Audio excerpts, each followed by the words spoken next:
actually will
Hi, besties. Okay. Did I do it? Did we do it? I did it! I unmuted and everything. Oh, we're frozen. Hold on. I can fix that. There we go. It's fine. Okay. I think we're good. I think we're fine. Everything's good. And we're good. All right. Let's go. I figured out why things freeze, and I know how to stop it now. Yay. Something I am gonna do is see knowing. if I can get my captions going. It's only going to be from my microphone, unfortunately, but at least it's something. Because apparently the VODs have been kind of spotty about auto-generating captions, which sucks. So, whatever I can do to make it easier. Alright, I think they should be up now. You might have to refresh. Apologies, I can't do captions for anybody, but the software goes directly through the microphone, so I hope at least that helps somewhat. Okay. And we do potentially have a solution that we can implement in the near future. Yes, we do. Because I have a Google Meets account that we can utilize moving forward that automatically generates all of the microphones because we go into the Google Meets call, so. I will talk to you about that after because that may Anyway, that's just a preview of exciting things to come. We're always looking to improve our stream. Thank you, everyone. We love you. Hell yeah. That also might mean I get to redesign the overlay again. And I love doing that. Yes. Do you? I can't tell if that's real or not. That's like a 60%. That's not the point. Okay, anyway. So, hi Ginger, hi Maya, Sarah, Jerry, thank you. Oh God, what the subs? I missed a hype train. What were you doing? We were resubbing. Thank you. I love that. Okay, we have subbing to you any day, baby. 5 months, 5 months, and 4 months. Thank you, and also Maya for the bits. Appreciate it a lot. Okay. Before we hop in, just a few announcements. For the month of October, we still have 8 days. We are raising money for the National Coalition Against Domestic Violence. We have a community goal of $200. You do not have to wait until I'm live to donate, and you especially do not have to donate only on Eclipse days, which we'll get to next. Any donation to my Ko-Fi, whether I'm live or not, until October 31st at midnight, I will be donating all of that to the National Coalition Against Domestic Violence to help them give survivors the resources that they need. Am I peeking my microphone? No, I am not. To help them give resources to the survivors that come to them for aid and everything like that. We do have as incentives, we've already hit our 2 incentives because I didn't plan this very well. So I will be at some point either next week or in November, depending on my schedule, be playing Phasmophobia for the first time ever. Gonna try and get it in next week, but life's on fire right now. We'll get to that later. I will also be doing a behind the scenes stream about Eclipse, the making of, and just talking about DMing in general and some of the things that I've learned between Stormborn's Curse, Eclipse, and all of my past adventures. That's going to be very fun as well. Our big goal at the $200 mark, I will be doing a full Lady Dimitrescu cosplay and playing my first ever Resident Evil game, which will be Resident Evil Village. So, if you would like me to, respectfully virtually step on you, you know what to do. I'm just saying. Anyway, so that's the first thing. The second thing is, of course, about Eclipse. It is a short, classic horror-themed 5e homebrew adventure that will be having its finale this weekend on Sunday, starting at 2 p.m., going until God knows when. We have gotten knee-deep into some mysteries, and it would be a blast if you would accompany us to unpack them. If you missed our first 2 episodes, they are currently up on my Twitch channel. They will be going up on the VOD channel today. But yes, it's been a fun ride so far. We have for that Kristen House, Serotonin, Mansuit Games, and the wonderful Cat Scratch. So we have a pretty star-studded cast, which is awesome. Going along with that as well, the VOD channel has been completely updated with the exception of Eclipse. So, if you've missed any episodes of Stormborn's Curse, if you missed a couple of sim streams that I did, if you wanted to see the one VOD of DBD I have, because, I don't play games that often, all of that is on the channel right now, and it will be hopefully updated in better timing going forward. I think that was everything I had to say. I have a list here. Hold on. We're currently at $140 out of our 200 goal, which is awesome. So we're very close. Let's see if we can make it happen. Okay. A quick best as I can recap. I have had sugar and I am not medicated. So we're going to see how this goes. Bear with me. Last episode was very heartfelt. It was sort of an interlude between our adventures. A lot of personal conversations happened and a lot of understanding between characters, which was very, very nice. Laurel was officially welcomed on board, who you'll remember as the sister of Nyreen, the siren that we encountered back in the Towering Reef. We also, so now she's officially part of our crew. Ripley's kind of got a thing for her, we've noticed, and Renori's kind of playing wingman, which is adorable. Really only Raven, sorry. Our names. Raven's playing wingman. I know, I'm sorry. It's okay. You know what? It's not as bad as Vex and Vax, so I'll take it. So we have that going on as well. Just a lot of emotional vulnerability. The big star point of our session last time was a big conversation between Faustus, Raven, Renori, and Casper. Finally laying everything on the table. A while ago, Raven, Faustus, and Renori to an extent all kind of went through this sort of personal compartment that Casper had in his room that contained some sensitive personal belongings, I'll put it that way. And he was lied to about that happening, both by omission and directly to his face. And that lie was unpacked because he now knows that happened via Renori. That lie was unpacked. Some tensions laid bare. Casper talking about how he feels about how he was treated. Raven and Faustus countering with a "you never tell us anything, so how can we trust you?" In essence, boiling that down. And to put it all on the table, everyone shared their backstory. For the most part. And it was really beautiful to watch. Seriously, guys, if you haven't seen last episode, at the very least, go watch last episode for those character moments. It was really powerful. A lot of ooh-woo moments. It was just really nice. Thank you, J-Ray, for the $5, by the way. I saw that. I will add that to the counter over here in the Chaos Bar in a second. And also, we spoke to Tessa about next steps for the adventure. And after some thought and some consulting her memory, she believes that the next place you're going to find a stone is the Elven ancestral homeland, Tessa's homeland, Al-Hisari. You don't know much about it, but she does not seem thrilled to go back. And it looks like it's going to be a little bit of an adventure. So we have Renori, Raven, Faustus, Tide. Who else did you bring with you? Laurel, because she was promised an adventure. And Casper. Did we bring anybody else? Or were those... And Tessa. Well, Tessa's the vehicle. No, the only other two were Casper and Laurel. Okay.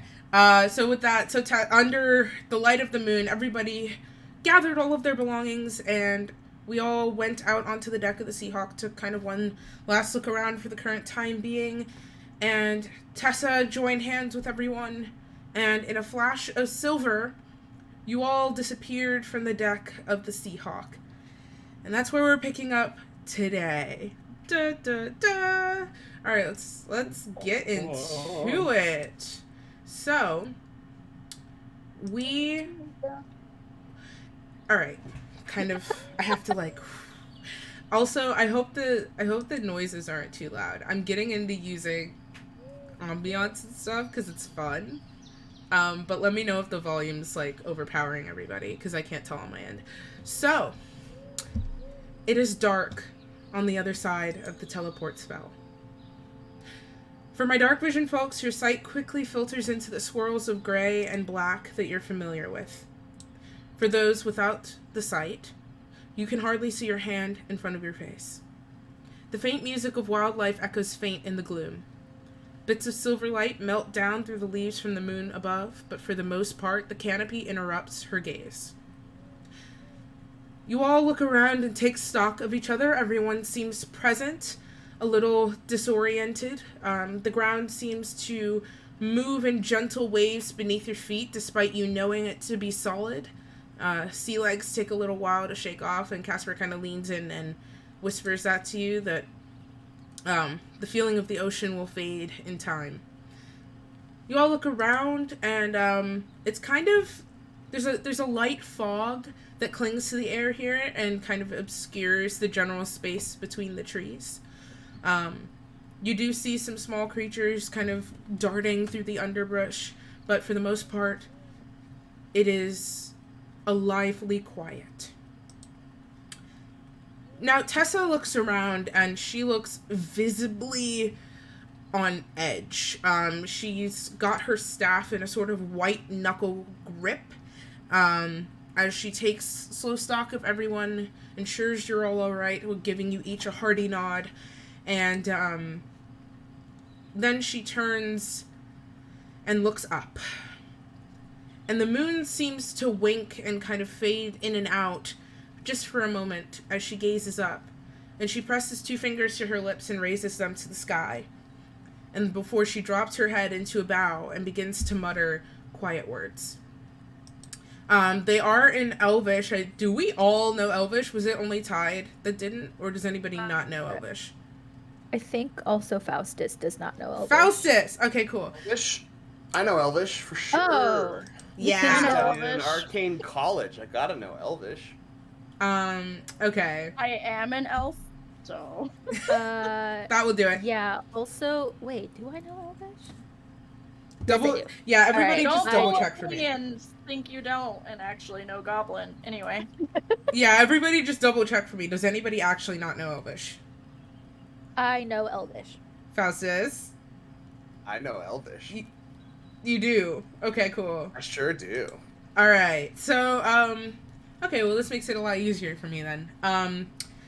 So, Tessa murmurs some words in Elvish. You recognize it as a sort of, like a prayer, like she's reciting, but not quite. It's more of a call to action. Most of it's pretty standard, but one word does stick out to you, and that is Ephir. And I can spell that, because I know we have note takers here. That is I-E-F-Y-R. Let me know if I need to repeat it. I-E-F-Y-R. You got it! That's for $600. So... Okay, Faustus. Anyway. Sorry, I looked at chat. It's always my mistake. Yeah, you know better. My fatal flaw. Okay, so that word is what sticks out to you. It actually seems to almost tangibly hang in the air. And for those of you closest to her, because I imagine you're still somewhat loosely in the circle in which you teleported, you actually see a faint marking glowing just at the base of her throat. These intertwined, sort of just scrolling shapes that seem to shift as she's reciting these words, and they glow like a faint gold, and kind of pulse in time with her words. And when she says Ephir, it almost drips off of her tongue, and the light from that symbol just brightens, like almost like a lantern. You recognize that word. All of you know Elvish, but Elvish is not your first language. Except for Renori, it's kind of like a secondary sort of situation. But for Raven and Faustus, you were learned more so than it was a part of your culture. Sometimes the multi-meanings of words escape you. This one, it takes you a second to kind of unpack. You're not super familiar with it. Ephir in the Elvish language is the general concept of religion, holiness, the sacred divine, and the warmth and light associated with unwavering faith in powerful beings, but it is also a general entity interchangeable with most deities. To call upon the power of Ephir as a whole is to call upon the power of any listening deity. It's the concept of the divine itself. So as Tessa's murmuring these words and that symbol begins to glow upon her skin, you recognize the power of what you're witnessing.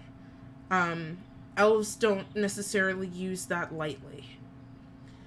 Tessa, kind of like a few words, just like she stutters to a stop almost, and snaps her head up.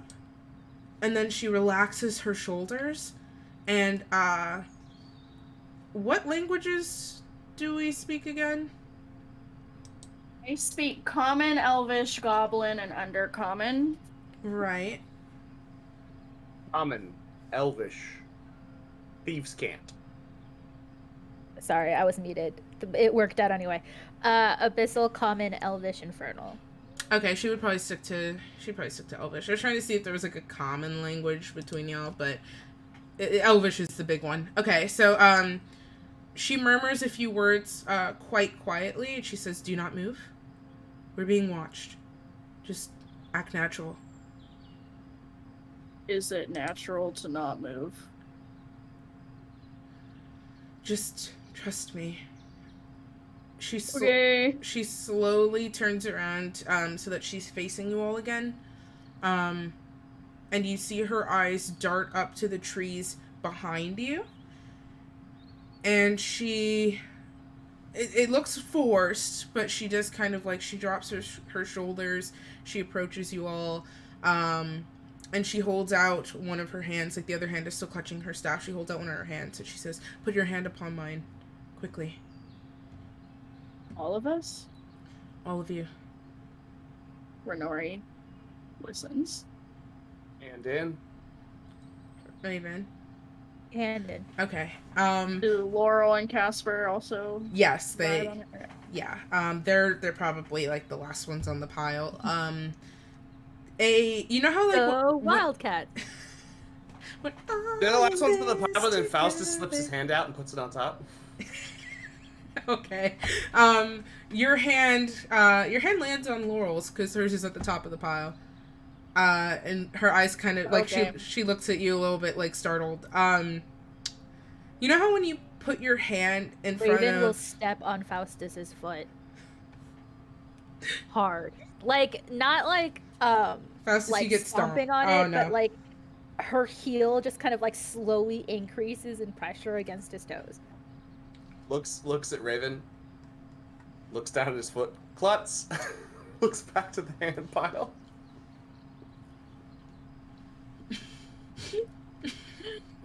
Leave it to Faustus to not accept the original intention. I love this group. You know how when you put your hand like in front of a flashlight or anything, you can see through the skin almost? Yeah. That sort of I hate it. That sort of effect happens to all of your hands. Tessa's hand is palm up at the bottom of this pile, and there's a light that radiates from her palm all the way up through all of your hands. And it's just like it's going through all of our hands? Yeah. Damn. And some gamma radiation. I know. You ever get microwaved in the forest? She You closes. get microwaved in the forest and no one hears it. Doesn't make a sound. Yeah, That's it the does. It goes timer. Go brrrr. Unless you're like my microwave and beep for like a full minute after it's done. Nice. I hate it. She, like, her eyes kind of flutter shut as she does this, and there is a significant quiet rustling in the trees around you. There's an unfelt breeze that sort of picks up, and you see the plant life reacting. You actually see a few animals kind of scatter out from under the brush and just deeper into the trees. And then Tessa opens her eyes, and they're blazing gold for just a moment before it fades out. And when you all pull your palms away, you see a very similar symbol to that which is on her throat, kind of just not necessarily on the skin, but floating just above the palm of your hand. And she looks up to the trees again where her eyes had flickered when she had given you that warning, and she seems a little bit calmer. And she goes, Just follow my lead. You are with me, and therefore you will be safe. But Al-Hisari is not kind to outsiders that have not been expressly approved. With that symbol, you shouldn't be bothered, but just keep your heads down. And she turns around again and starts to mutter a similar, like she's picking up where she left off on that incantation. The air in front of you shimmers and shifts like a curtain. And, it takes a moment as these, like, golden sparkles filter out from the dirt and the mulch and raise into the air around you, dancing like fireflies before they all concentrate in front of Tessa. And then the scenery in front of you changes. You're no longer looking at a dark, empty, living forest. You're looking at a community that literally just around you, the forest changes. In the trees, you see platforms with buildings, exposed bridges. You see smaller platforms where some, like, elven lookouts are seated and chatting with each other. You see all manner of creature just walking through these gorgeous paths that are lined with wildflowers. It is no longer dark, but somewhat dim here. There's lanterns that float through the air of their own accord, and they're kind of like shaped almost like flowers. There is just this general, you hear like a quiet inkling of music in the distance, and there are lights strung up everywhere, just these little glowing orbs that cling to wires where they're wrapped around trees and strung through the air. There are buildings on the ground level too as well that people are passing in and out of, but you only see elves here. And they all seem rather happy, comfortable. This seems like a rather large area. I'd say this is the size of either a small city or a rather large town. Welcome to Al-Hisari. Not as you know it, but as the elves know it. Home. Tessa turns back to you again, and there's a brilliant smile on her face. It is a little bit dimmed by the concern in her eyes. But she gestures with a sweeping hand back towards this new backdrop, and she goes,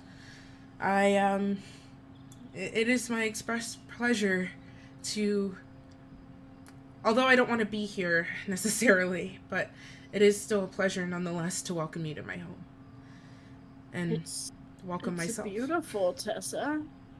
It's gorgeous. It's maybe the most beautiful place I've ever seen. Thank you. It's been a while since I've been home.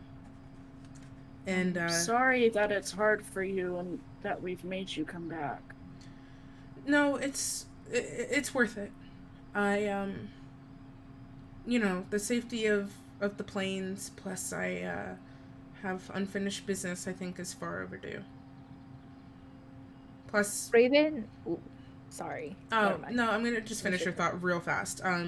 Plus, being trapped on an island for an undetermined amount of time will kind of make you a bit homesick, no matter how complicated things are. Raven will shift on her, like, her weight between her feet a little bit, and she'll just go, "You said they don't like outsiders. Mm-hmm. Is that specific to types of outsiders that they hate more, or is it like a general blanket statement?" General statement. Basically what I'm saying is that, am I about to get more flack for having infernal in me, or... No, Raven, it's nothing specific to race or anything of that sort. Absolutely not. The elves distrust of those you don't know, I think. Exactly. The elves here are very proud, and we're raised a very specific way, with a very specific set of morals and ideals, and they just simply don't trust anyone who hasn't been brought up in the same manner. It's nothing specific. It's just about where you were raised. We're very tight-knit despite the size. Raven will kind of just be like, okay. And she kind of like lets out what seems to be more air than, like, you know, when you're holding your breath and so you let it all out, but it doesn't seem like you were breathing that heavily. That's what she does. And she grips Tessa's hand. She laces your She holds fingers her hand. together.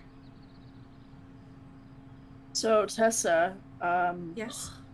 you said you have unfinished business here as well. I do. I defer to you with where we should go next, now that we're here. Yes, you're most familiar with this place. If you've seen visions of where the next piece of the puzzle is, probably It's also the best guide. literally your home, so... Yeah, there's someone we should pay a visit first who may know the exact whereabouts. The problem with the specific vision that I had, I knew it was home, but something was about this stone was obscured. I couldn't get the amount of information that I normally can, and it seemed intentional. And I know someone who might be able to help us get more specific. Then lead the way. I should mention, and she casts a glance back at this animated scenery, and as she's gonna say words, but as she's talking, you do notice, to kind of go along with what she's about to say, that the elves here are dressed very specifically right now, like it seems very ceremonial. Everyone's got either flower crowns or intricate circlets, lots of jewelry, but simple clothing. And it seems like there's a contrast happening. Most everyone at the moment, with the exception of the lookouts who are seated up in the trees, and some more ruggedly dressed individuals who look like they've just maybe like similar to adventuring gear. Most everyone is either barefoot or just shed like no jackets or armor at the moment. It seems very intentional. So Tessa had kind of turns to gesture back before speaking to you. She goes, it's a sacred time right now. It's a festival of sorts, celebrating probably coronation. So, judging by the outfits, it's definitely a coronation. Regardless, we're going to need to get you all into appropriate clothing, but we can do that soon. Just for now, follow me. Keep your heads down. Don't stare at anyone for too long, and keep close. Raven is just going to cast. She can do this at will. Just cast disguise self. Okay. On herself to change her Hell yeah. clothing into whatever is going on with the coronation apparel. Okay. And it's gonna do that thing where you know, in Cinderella, like a little like wave of sparkles go down and it's like a new dress. Yes, that's exactly what's gonna happen because I want Raven to feel pretty. Oh, okay. I'm gonna let you tell me what you're wearing, but I'm gonna give you the general dress code from what you're observing. Dress code. So you notice that pretty much everyone, there doesn't seem to be any gender assigned to the outfits. Like it just seems to be indication of rank. But you wouldn't know this, so you're not quite certain like what would be necessarily appropriate for you to wear and what wouldn't. But you do see a lot of flower crowns about. A lot of circlets, especially golden ones, matching golden jewelry, bracelets of flowers, people decorating like their hair and their clothing with living plants. You see some like fur coats and capes and capelets and accessories as well. you see just general finery, and the clothing remains rather simple, clean, and well-fitting as well. Like midsummer vibes. Very much, but without the cursed cult thing going on. And no bears. So this isn't gonna be a weird bloody cabal. I mean, I don't know. I don't know Who can that. say? Who can say, really? Y'all have showed up, so anything is possible. Hey, at least we'll get to do shrooms first. All right, Kristen. Kristen's having a time right now. Okay, so Kristen has to Raven, sing Midsummer. No, I have. I've shared some stuff with Liz, and I see the setup, and I'm regretting it. You shared things with your DM and thought that she wouldn't use it. Faustus doesn't like the looks that he's getting, so he just takes his cloak, pulls it across his face, and as it pulls around, it just sort of continues to spiral, and then he's gone. And he casts invisibility. No, okay. Nice. I love it. Faustus said, no dress code. I will simply vanish. Renori is going Exactly. to lean towards the area in which she thinks Faustus still is and go, can you just stay at my side until we get to the next place, please? Is Faustus even there? She feels a hand on her shoulder. It's unclear whether or not this hand is Faustus's hand or a mage hand because they are both invisible. Nice. Yeah. Faustus. I'm right here. Thanks. Yeah. I'll stay nearby. Yeah. So I'm not Raven gonna wander is off here, obviously. undergoing her Cinderella transformation. And I think that she is going to have a flower crown with a very simple plain circlet going around, so she has both, because she was just why choose? ¿Por qué no los dos? And so she's going to have that. It's intricate with probably a lot of baby's breath. Right, just kind of going around, and then it's going to cut to a kind of peasant style white cotton dress that looks really nice. It has long bell sleeves, and it's fitted around the middle with a half corset that is also plain and not really assuming. Just drinking the flurry like it's soup. And it's so distracting. Good soup. Good soup. Good soup. Yeah, what's up? So sorry, chat. And it's going to kind of go down into very comfortable and practical shoes, despite her being in a dress. You couldn't really see them because her skirt hits the ground, but she is still wearing what's essentially pants underneath, because she's just at any point things can go tits up, so she's if I have to rip off the skirt and run, that's what we're gonna do. Okay. And yeah, I think that's what she's wearing. She still has her components pouch and her tome that's sort of miniature now and on the side of her hip. The suburban dad cell phone holster. Nice. My dad the had one? That's so great. My dad had also two. one. With a Palm Pilot, it's this big and it's just chilling. My dad had a phone that his job gave him specifically and a cell phone, so he was just dual wielding. It was great. My dad had an One on each OtterBox hip. on top of having that, so it was this ginormous brick, no matter what phone it was, because of the OtterBox.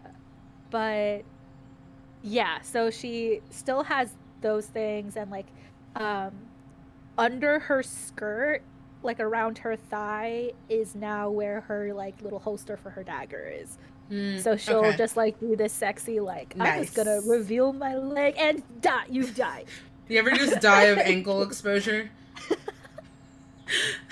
Oh no, it's a lady of the Anyway, road. I'll have to wait until Tessa takes us shopping because Renori doesn't have any fancy spells about this kind of stuff. So, Tessa leads you through this city area. And you do get quite a few looks. For most people, it's like a glance and then a double take. You see a lot of kids kind of like peeking between skirts of like their parents and legs and things to get a better look at you. It doesn't feel necessarily malicious in general. It just feels curious. You're very much the center of attention right now. She walks you through the paths, kind of like slipping between people just running through the main roads and around people kind of blocking the way because they're gawking.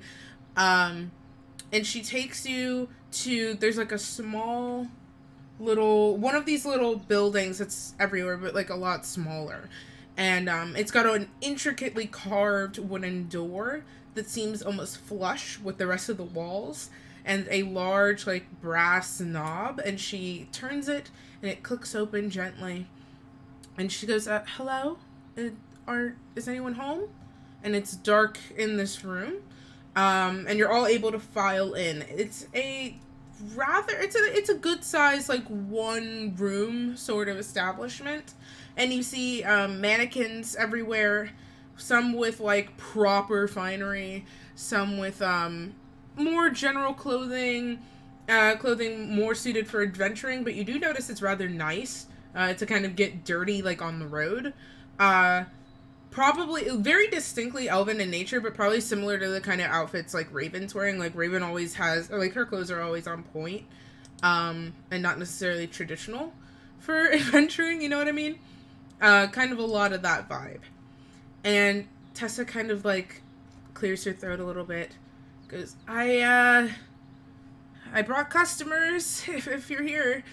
And the lights just immediately rush on. Like, just there's a whoosh as little braziers that are kind of along the walls just all ignite in unison.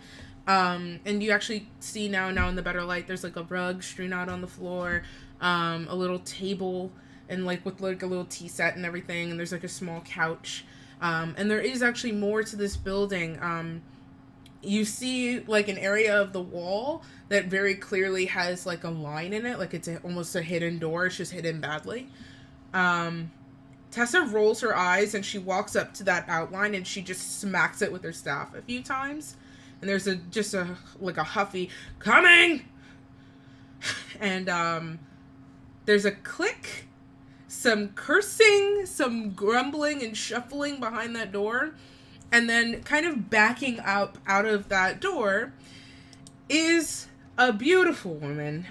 She is elven and with dark skin and this just huge puff, like a wonderful cloud of thick coils that are just all distinct and bouncy of this just bubblegum pink hair.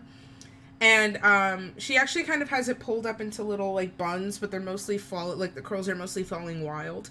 And she is like pulling out this hefty cart, and she turns around, and she also, important detail because I don't know if I said it, she's also fat and kind of tall. And she Ooh. turns around. Step on mommy, sorry. She turns around, and she's got this really sweet, just like round face, lips that are like clearly like she has like lipstick and like makeup on and stuff. She looks like she's wearing like this almost like a lavender sort of gown that falls to the ground, and it looks a little too fancy for a workplace. And over it, she has this apron that's just beaten to hell with like pin cushions and things in the little pockets. And she turns to all of you. She goes, "You're not from here. Interesting." she is. Her eyes land on Tessa and she gasps, and I'm not going to do it because I will fall into a coughing fit. But she gasps with all I of... didn't pick up. That's embarrassing. It sounds like that. she gasps, and it's just the power of it is startling. And she immediately sweeps Tessa up into this almost choking hug. And there's like even a spin involved. And she puts Tessa down after a moment, kind of adjusts herself, pinches Tessa's cheeks, and then turns back to you all. She goes, I am Delira, and welcome to my shop. Any friend of Tessa's is by far a friend of mine. What can I do for you? Please, please, have a seat. And she gestures to the couch. A seat.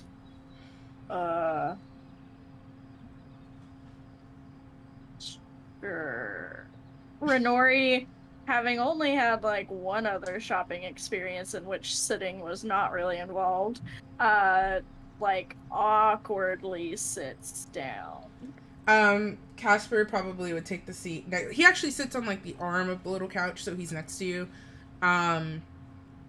Faustus, you're not here, which is hilarious to me.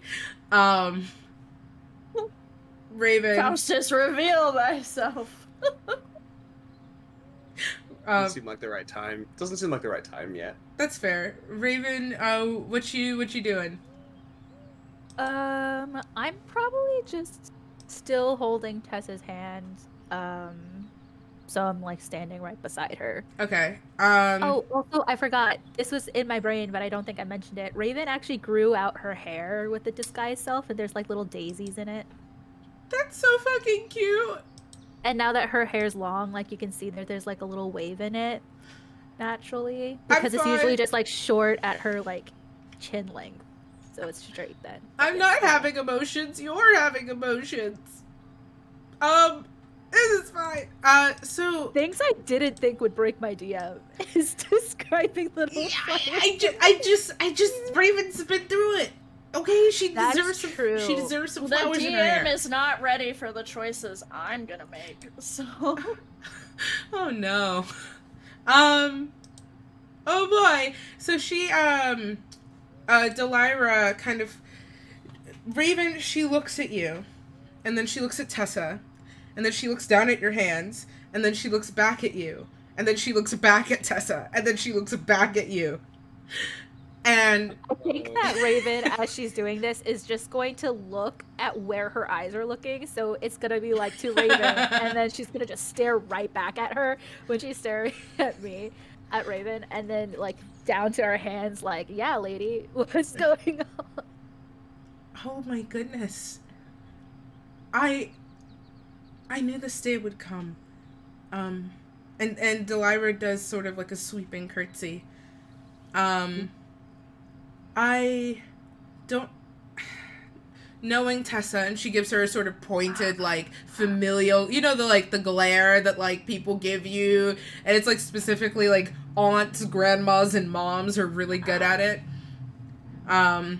She gives Tessa that kind of glare and then looks back at you, Raven. She goes, I am pleased to meet you and welcome you to our home.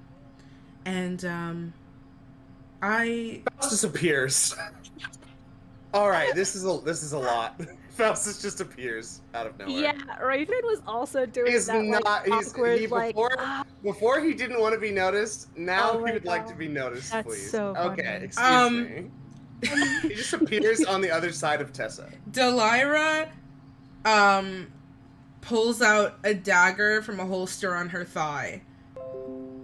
Dagger in the hand, instantly. Who are you? And how did you get in here? We share custody of Tessa. What? Renori makes an audible from the background. He's with us. He's with us. He was not liking all the looks because he's not dressed appropriately. What? So, Faustus. So he's been here the whole time. He's chill. He's not acting chill, but I promise. This seemed like the right time to appear for some reason. Yeah, for some reason. Faustus, Tessa kind of reaches out with her fingers and gently like links a pinky with yours. Delira kind of slowly puts the knife back down. Raven will pipe up being like, yeah, we share custody, but it's not like meet the parents level yet. At least not for, I'm not ready for that yet. Like, and you can see, like, if this was an anime, it's like if the scene where the soul slowly leaves out of the body, her body, and like she just goes like monochrome, right? I know exactly what you mean. Renori is just like the Alcys is 5 holding purple Alcys is holding lines the on dagger. her forehead of like pain. Alcys is holding his dagger, and she grabs a pinky, and so now he's just got a dagger with like one pinky in like Tessa's hand. As you are never too. He's not sure exactly what to do now. You are never too busy to hold a woman's hand. Send tweet. Correct. And so she kind of like deliberately slowly lowers the knife, and then sheets it back in that thigh holster that she has. And she looks at you, Faustus, looks at Tessa, and like in a much quicker sequence does the whole looking thing again. And she goes, "All right, well, I'm not one to overwhelm." And Tessa like loudly snorts at that. And she very clearly gives a slight bow and flourish, and just like says like a traditional Elvish greeting. Oh, okay. Her eyebrow goes up a little bit. She goes, "Impressive. All right." And he leans over and looks at Raven, and then goes back. Yeah, Raven. Why did I know? Kiss ass. Sorry, I What? like. What was that? Did you say something? I just coughed. I'm sorry. The funniest thing about With the this so pinky far... still intertwined, tosses the dagger to the other hand and sheaths it. Nice. The funniest thing about this so far, to me personally, is that this is not... You are not competing for the sole affection of someone. She is very clearly dividing her affection between the two of you, and you're still just like... It's In the my meantime, favorite. by the way, fun. It's fun. like, Competition in the is background- amusing. In the background, Renori will have pulled Laurel to sit down on the other side of her and just be like, "This, yes, they're always like this." I think it's funny. And she's been notably quiet, which it does not seem she's good at. It might get less funny over time, but yeah, I'm glad you're having a good time. Yeah. We're all right here. We can hear what you're saying. I didn't try to make it a secret. So Delira kind of, seeing you all, she takes you in again, and now she's, like, kind of understanding the gist of what's going on, the clothing situation. She goes, "All right, because of the festival, I have quite the backlog of possible outfits. In fact, quite a few commissions who never came to pick up their wares. So, because we are a paying business, I would like to at least be able to give those away to somebody who might need them. So, you have free reign of my catalog. You may all choose one outfit." And her eyes flick over to Tessa. "We'll talk about a payment arrangement another time." And Tessa gives her a hearty nod. So, with that being said... Shopping! That, Delira kind of just flourishes, and the whole shop comes to life. That back sort of door area that she came out of just opens wide, and racks of clothing, like literal, like not even racks, like branches grow up out of this thing and kind of through the air, and upon the branches you see just hangers with outfits and outfit components. And these branches, as they're growing, sprout leaves and then more of those little golden orbs that you've been seeing everywhere. You also see just one of these branches kind of like grow out and then into a rectangular shape. And then before the branch kind of recedes, and you just have like a mirror frame that's sitting on the ground with a little stand, and another flick of the wrist, and you see from her hip pouch just some water curl up out of the air and then fill that surface and go fully still to be reflective. And yeah, shopping. So you can all describe to me what you'd like to wear, because I promise Delibra has it. Okay, well, I have a question though. Like, are we so because I have something in my mind, and you had said like there were obvious, like customs kind of to how everyone was dressed. Mm-hmm. Like, are there certain like colors that are off limits or anything? You can try and figure that out. Oh, great. Do you have anything in black? Faustus asks immediately. We tend not to wear black during celebrations, but I don't think it would be too unruly. Just one moment. Another flick of the wrist, another branch comes out. You see a full line of black, in the same similar style of the other clothing.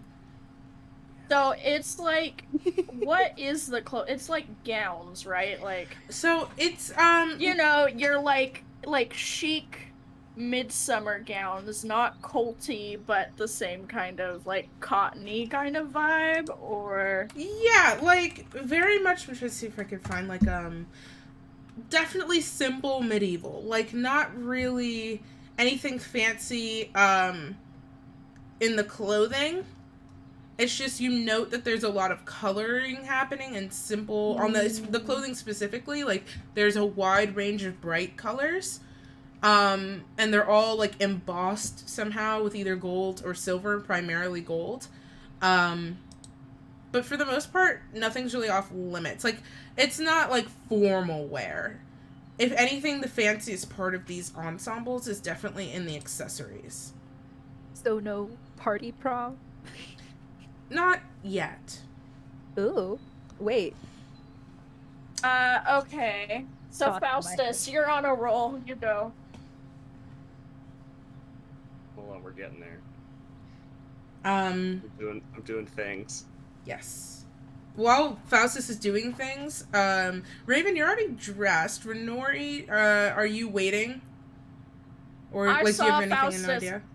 Well, I know what I want, but I saw Faustus ask, so Renori is like visibly uncomfortable, and very curled in on herself. It would be very noticeable to the party that she is not interacting with Casper. Mm-hmm. Like, it would be very noticeable to them because all she does is interact with Casper. So it's not like a guessing game. And she's just very curled in on herself, and that blunt, confident attitude that she usually puts out into the world is not there. And in fact, it's the opposite that's kind of radiating off of her. I guess since Raven is already dressed, she's not really paying attention to like what's on the racks or anything. She like noted mildly about Faustus wanting to wear black and was unsurprised. Yeah, it's like, yeah, what did we expect? And she's like, yeah, that tracks. And so she'll probably like start paying attention to the people who are seated. And I think that she'll notice Renori's body language. And so she'll kind of like unclasp Tessa's hand, and she'll kind of like, I'm guessing Tessa might like look at her to see like what's up. She'll just be like, she'll just give like a small nod and like a little gesture with her head towards Renori and like walk toward her, but not say anything yet. Okay. She gives, like, she understands. Faustus. So that rack kind of, it's like a living branch that's moving. So it makes its way over to you, like specifically where you're standing. You don't necessarily have to go to it. And Tessa kind of just lets go of your pinky to give you hands back. Stores this way, right? Starts leafing through things. Is looking for like a sort of like you said, sort of medieval, like sort of traditional medieval. He's looking for like a black doublet with silver trim, black cloak, black boots. That kind of just very if anyone is familiar with the Thorn of Court and Roses series, like Night Court shit. He's very much black and silver. Okay, Not the so fairy corn. try what? I thought did you say fairy corn? Ew, I don't know what's What? TOS. Fairy Court? I think is what she said. She definitely said court. Okay. Right. Anyway, I'll do fairy prawn. I heard fairy corn, and I was like, Fairy prawn. It's the PG of, prawn. mm-hmm. They're very hot books. This is the books I'm referring to. So Yes, Yeah. that's yeah. Okay, so, Faustus, you're able to find all of that quite easily. In fact, most of the black clothing here fits that. So, yeah, you're able to pick out a nice doublet. Probably also a black silk shirt to go underneath it. And if you'd like, a new pair of pants as well. yes. There are no boots here. Like, it seems like she's really only into clothing. But you're able to get the rest of it and a cloak as well. And the cloak does have like silver branches on either side with the chain between them to clasp. So Fantastic. you're able to pick all of that up, and Casper kind of drifts in your direction, and this branch of like the black clothing kind of raises to like allow him to pass under before lowering back down to your level. And he goes over to this rack of multicolored clothing, and he's kind of flicking through, and you see Tessa like kind of nod in his direction, like, I also have to pick something out, so good luck with what you have. It looks great already. And she drifts away as well. Renori and Raven, you're going over to Renori. So just, do you have your headphones on, or did you not? Just so I know. I did not. Okay. They are wired. So Tessa, it will not make it to my bathroom. not with that attitude. Right. You're right, bestie. Believe in Harder. yourself. You can do anything you put your mind to. Tessa and Casper have gone shopping, and so Faustus is kind of finishing up. So you would have a moment to speak with Renori. Laurel is probably also kind of drifting over to the clothes like a moth to flame. Got it. Laurel gives off big, like, I love shopping vibes. Yes. And honestly, that's fair, because the way no that judgment. I stay on this earth day to day is by buying my stupid little brain $20 items that makes it happy. You know what I mean? I said that with no judgment, Is there like a back to Kristen's seat? Yeah, there's one right here. Oh my god. I meant Renori. You know what I meant. I'm sorry, I'm horrible. Oh, we gotta update the piss count. Piss count. Piss girl. Go piss, I girl. always forget what the command is, so I was about to be like, piss, go piss. And then I was just like, instead Piss of doing girl. that and logging up the chat, I'm just Piss gonna look it girl. up. I already did it, you're good. Alright. The command is for sure piss girl. Just kidding. I can't. So. Oh yeah, anyway. So, Yeah, there's the back to her Raven- seat. Raven is kind of like gonna lean up against it and just be like, you'd look beautiful in anything you want to wear. I'm not beautiful. I'm sorry. You're very wrong. That is just Renori, you know incorrect that information. those awkward laughs you do when Yeah. you don't know how to respond to someone and you also definitely don't agree with them. Yeah. She'll just be like, I appreciate the sentiment. Raven. But I'm right. Casper Casper calls to you across the store. Sup? Come here.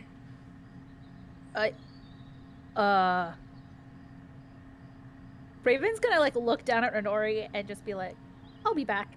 And she toddles over to Casper awkwardly, just like Renori's that face slow is just like, approach. Yeah, that slow approach you do when you're just like, somebody just called my name from across the room, but I have no clue who the fuck this is. That's like the energy she has going towards Casper. Just like, what's up, bestie? No, I'm kidding. She doesn't say that.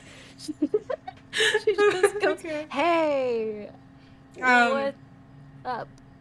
He looks at you, like, he kind of turns his shoulder. In his hands are two different, but similar in color, two dresses.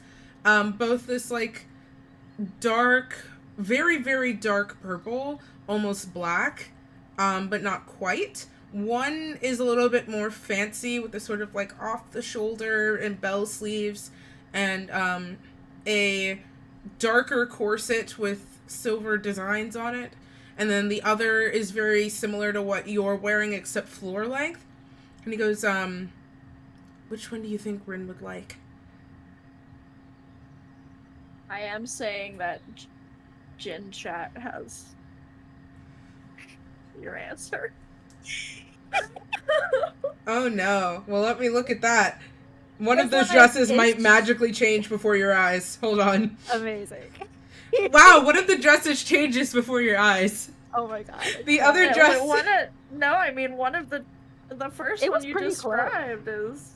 Yeah, I was just like, is she just gonna describe what's going on in Gen Chat? It looks more black the longer you look at it. No, it's meant to be like a burgundy plum kind of color. Yeah. Ish. Yeah. So I mean, you got it right without even reading chat. That's phenomenal. You know your characters. When you know your characters! I find myself on being a good DM that remembers the important things like color palettes. Okay. So he has these in hand and he's kind of trying to hold them as close to his body as possible so that he's not, like, exposing them. I feel like she would like both. And I just need a second opinion.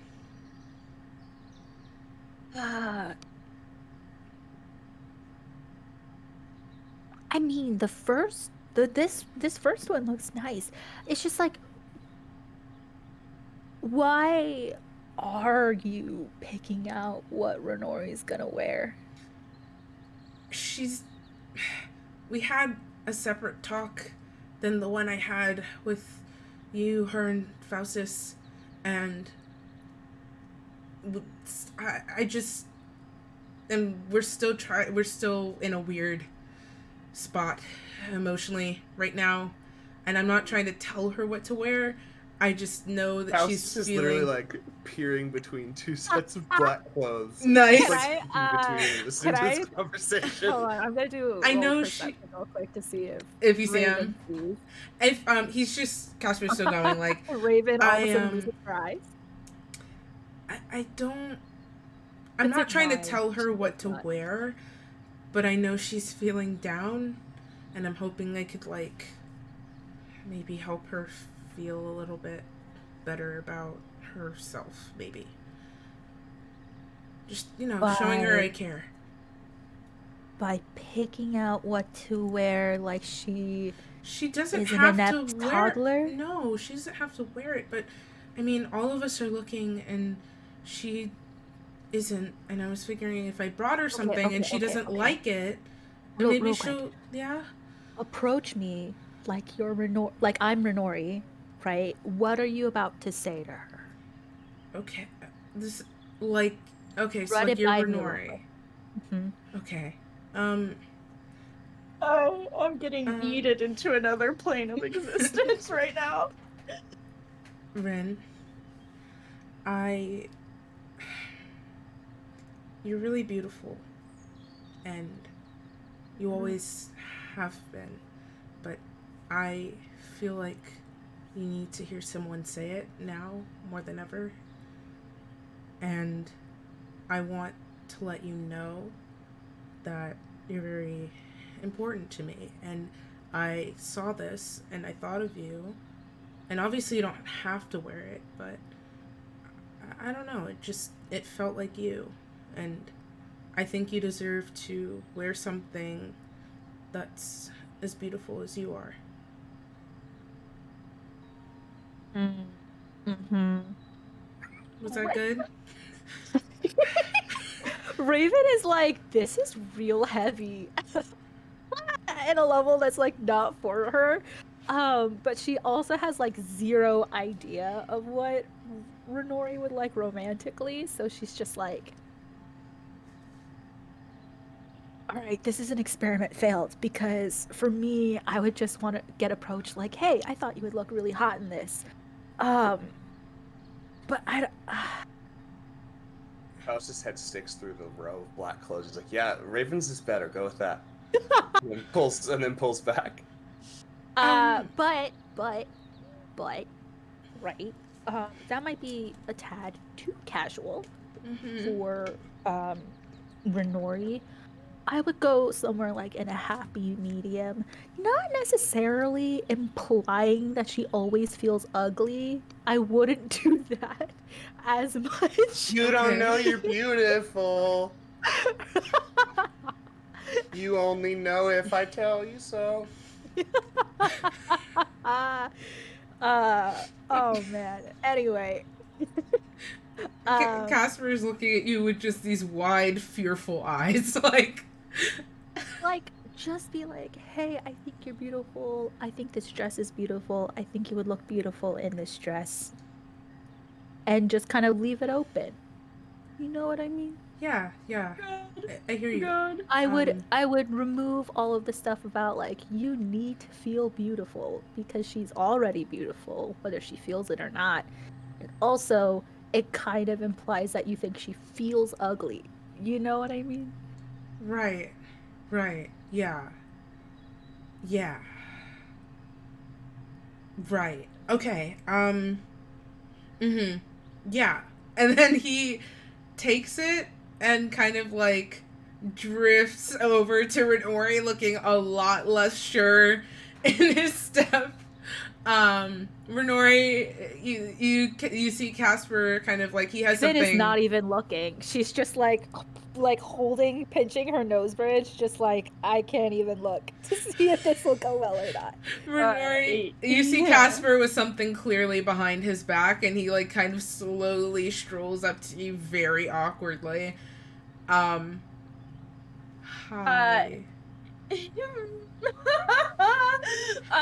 The look that Renori is giving him is one of, I don't know why you're acting this way, and two, like, she's kind of so lost in her own shit that his stuff isn't really registering fully for her. So, like, that's beneficial for him and the mess that he is right now. And so as he like approaches and says hi, she just goes, "Hi, hello, yes." Okay, hold. And he like leans forward, and he gives you a kiss on the forehead. She's a little shocked and like reels back a little bit with like her eyes open in surprise. But it's not like a registering as like a negative surprise. It's just like, oh, I didn't know that was gonna happen. So Right. He looks like he's visibly thinking so hard about his words that smoke's is about to come out of his ears. I mean, that does happen to him. Yeah, you know, it'd be like that. I know we've been in... A lot's happened, and I have feelings about it, and I think I unintentionally projected those feelings. Like, I don't... He kind of just clears his throat a little bit. Listen, I love you a lot, and I'm still working out more ways to tell you that. and I saw this, and you're really pretty, you're gorgeous, and this is really pretty, and I think you'd look really good in it. And he slowly pulls out from behind his back this long, kind of simple dress. It's like a shimmering fabric that's so dark purple it's almost black, but you can see the color and the lighting here. And it's got like silver detailing on. There's like a small corset. It's floor length. And there's like a small corset at the waist. It's got silver like flowers embossed into it. And it has like long bell sleeves. And a really flattering neckline, if you know what I'm saying. And he like holds it across his arms and then kind of like tilts it so you can see it better. He goes like, I care about you a lot, and I don't know. I just thought you'd look good in this.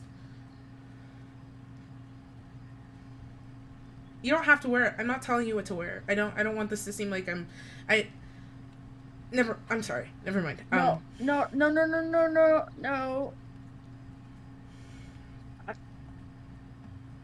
I'm not always good with words.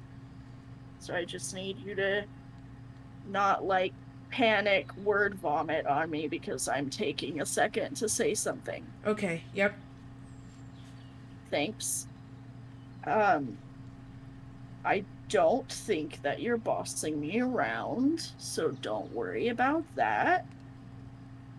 It's just, that's too pretty for me to wear. Raven pipes up, no. No, it is not. Renori, like, flinches. Faustus also pipes up, no, but in a much more exasperated tone. He's just like, no. Renori No. Shrieks, Raven like, in... almost sounded offended at that statement. The amount of, like, both, like, you know, like, wow, this is an interesting comparison to make, but, you know, like, when you kind of startle a little kitten, and it kind of crouches down, and, like, gets small, and is, like, confused, like, that's Renori right now. Renori, Casper tosses the gown to the side on the, like, empty space on the couch where you're sitting, which is, like, this... I didn't describe the couch. I designed the couch! It is this, this long Interior sort decorator of... DM? Literally, Sims, hit me up. I'll design your furniture. Oh my god. Not real people. Real people can't talk to me about designing their spaces. I don't want to be responsible to that. But I will do digital furniture. Don't get me started on rants about building The Sims. No, we can't, Sarah. We can't do this. We can't. He tosses keep it safe. Rub it down. He tosses the gown to the side, and he like crouches at the chair so that he can be like not necessarily eye level. Like he's a little bit below your eye level right now. And he gives you the most tender just look for a moment. And he gently, like, raises his, like, face towards your chin to kind of, like, tilt you forward just slightly. And his thumb brushes over your bottom lip for a moment. You are, by far, the most beautiful thing I've ever witnessed in this life. And I know for a fact the most beautiful thing I've witnessed in the past one as well. I know that these sort of feelings can be complicated, but know with certainty that your beauty, inside and out, does not waver. And, player, for player consent, can Casper kiss you? Yeah. Casper kisses you. Renori's face goes like the darkest shade of purple it's gone yet. And she'll like kind of like melts into the kiss a little bit. Like, you know, that feel, like, just like this feeling of relief of like all of this dread that had built up from the very difficult conversation they had, and the way that there was what felt like this giant crater between them because of that conversation and the negative energy. Feeling like that was just like shed right now. It's just very happy, good vibes. Aww. And you pull away after like a long moment, and he's looking at you, and he just kind of whispers quietly, "Listen, things have been a bit tense because of what happened, but I'm not holding that against you. I'm just processing. My feelings about you have not changed. I don't think they ever really could. You are so incredibly precious to me, Renori." And he gives your leg a pat, and he stands up. Not the bestie leg pat, like, all right, good Nice. talk. Good talk, champ. He claps you on the back. Good talk, champ. Raven is How's like, this- all right, we get it, you're in love. I'm gonna help Renori get ready. And like swoop, like try to do her best to like swoop her and the dress away. You know, I was gonna make you roll for it, but I think it'd be funnier if I don't. Nice. You weave. I was going to do this earlier because Raven is like trying to hold back vomit, but I was just like, I'm gonna let Kristen have this character moment. Oh, Milo.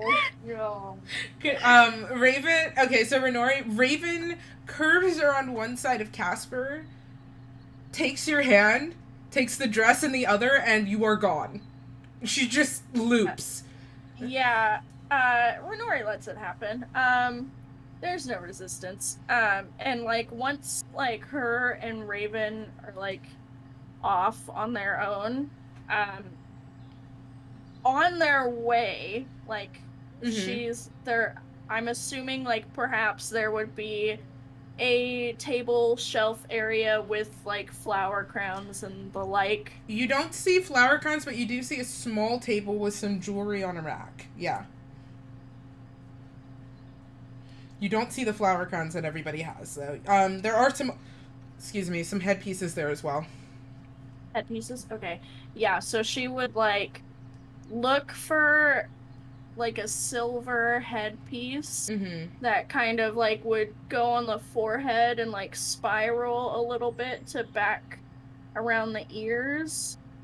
Yep, easy enough. Yeah, so she'll grab one of those. And then, like, once her and Raven are, like, off wherever, she'll turn to Raven and go, can you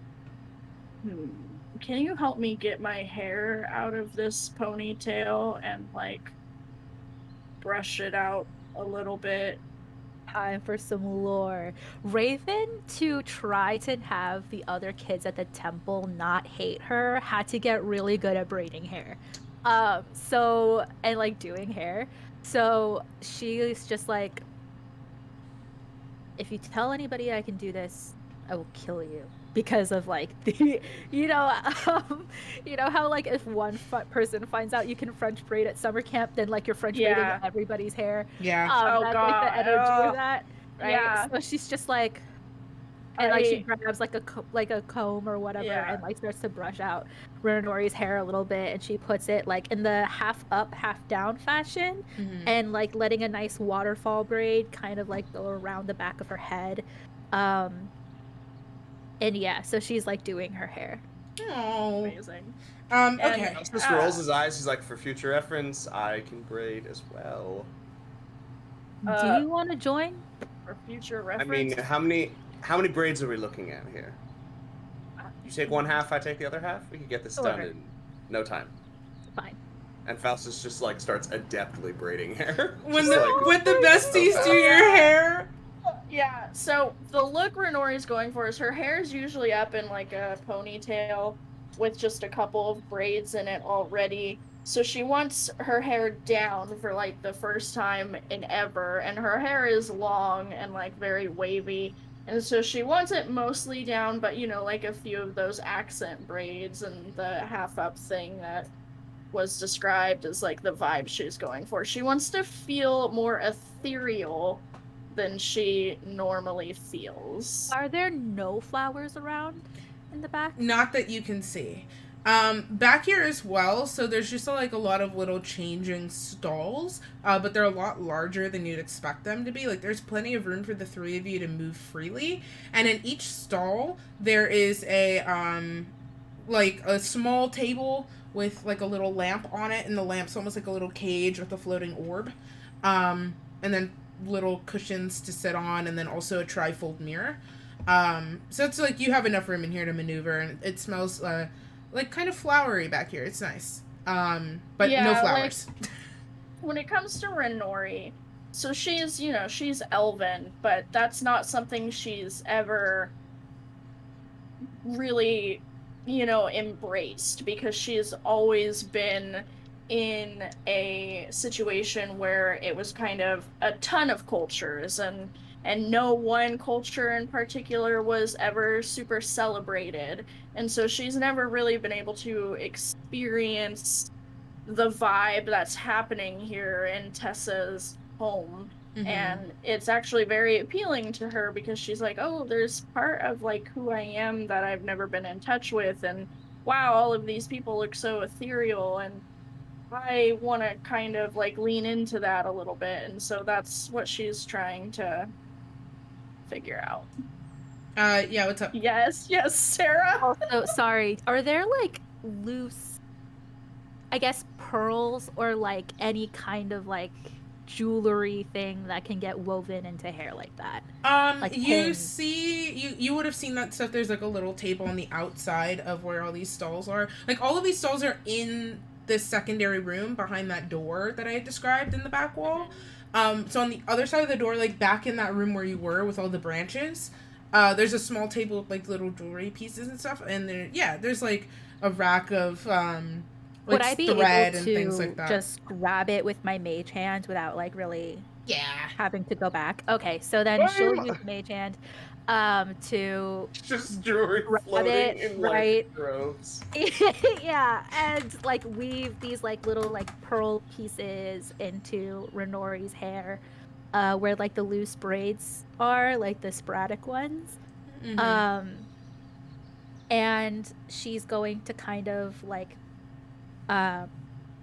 it looks so pretty, and she like kind of is like giddy a little bit on the inside. Raven is. And because Raven kind of gets the vibe because of the time she spent at this elven temple. Like whenever the priests and priestesses like got all gussied up, like this was kind of like the similar aesthetic. So she's just like kind of going ham, because she's just like, this is my time. I know what to do here.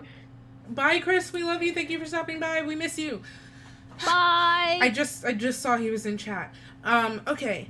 That's adorable. That's just fucking adorable. There is a point at which Faustus realizes that Raven has got it covered on Renori's hair, and just sort of pivots into like the like choir / theater massage chain of just lining up behind Raven and starts weaving stuff into her hair. Nice. That's so cute. I'm gonna cry, guys. You know, it really does only take. Really doesn't even notice what's. You're busy. Going on. You're not gonna have time for this. I'll take care of it. There's no jewelry going in my hair. It's too short. And by the way, Renori does like start to tear up, because she hasn't had people like be gentle with her and care for her in this way in a very long time. And so she's just like teary-eyed, like quiet and letting it happen. Raven always wears this really dark purple lip gloss. She takes it out and puts a little bit on Renori. That's so cute. Okay. Faustus. You want some? All right, here you go. Faustus, Yeah. you look Phenomenal. wonderful. Truly. I want to know what Tessa and Laurel and Casper look like. You do. So some time passes. Like, I demand it. That's a threat. I want to know what our hot NPCs look like. Hell yeah. Some time passes as you all are getting ready. So you're probably going to emerge to everyone but Tessa being dressed. So you emerge back into the main room where you're at, and Like in a sexy way? no, Tessa is not present because she is getting dressed. Gotcha. So you emerge into the main room. Laurel is wearing a like sunflower yellow floor length gown. Yeah, that tracks. It has small, like, it's short sleeve, but they're off the shoulder sleeve, so it's just kind of like small on her arms. And she's wearing a simple, like, just golden chain. And her hair is pretty, like, it kind of is like shoulder length. And she's tucked it behind her ear, and you actually do see, like, some, before it was unbraided, but now you see, like, there's a braid going around the side as well. And she's kind of just twirling around in front of the mirror, looking just absolutely enthralled. You see Casper as well. And I would also, Casper's basically jaw to the floor, Renori. When you exit, very much just the sheer joy of looking at someone that you love and having one of those, not reaffirming in the sense that you were doubting, but just one of those powerful waves of emotion of you are crying and throwing up right now. Thanks, Sarah. Just one of those powerful emotional moments of like you are everything, and you see it written clearly on his face. He is wearing a white silk shirt. Usually Big surprise. Usually wow, his he's shirts are deviated just so far from his original Actually, no, style. he's not. No, he's not. I forgot I scrapped this outfit. Hold on. Wait. No, he has a sexier outfit. My bad. That's on me. I can't believe you almost denied us the sexier outfit. I know. That's on me. I'm sorry. He's wearing a almost like maroon just like coat. It's kind of similar to the one he usually wears, but the one he usually wears is like scarlet red. This is a more deeper color, and it shimmers and shifts in the light, and it's got like golden accents and a thick black like trim on it. Underneath that, he has a black silk shirt on that has like fancy like gold like branches that curve down the front, and he has it just a little open opposed to like his usual very open. Just an open enough at the collar. That's tucked into some colors, some black pants that are, and into his boots, which I should mention are slightly heeled. So it's very gender up in this building tonight. And he has he has some spare jewelry on as well. So he's really kind of adjusting the coat and seeing how he likes it as he turns to see you for the first time, Renori. By the way, so would he be wearing like his usual necklace that now also has the ring on it that wasn't there before? Yeah, it's hanging against his shirt. Mental notes about that. Okay. So after that, so you're all gathered and you're able to like, Casper comes up to you, Faustus and Raven, and it's like, you guys look good. Really good. Wait, what's Raven wearing? Raven. Oh, I did the disguise self earlier, so. Faustus looks at Raven and says, "Don't have to wear white just because they are."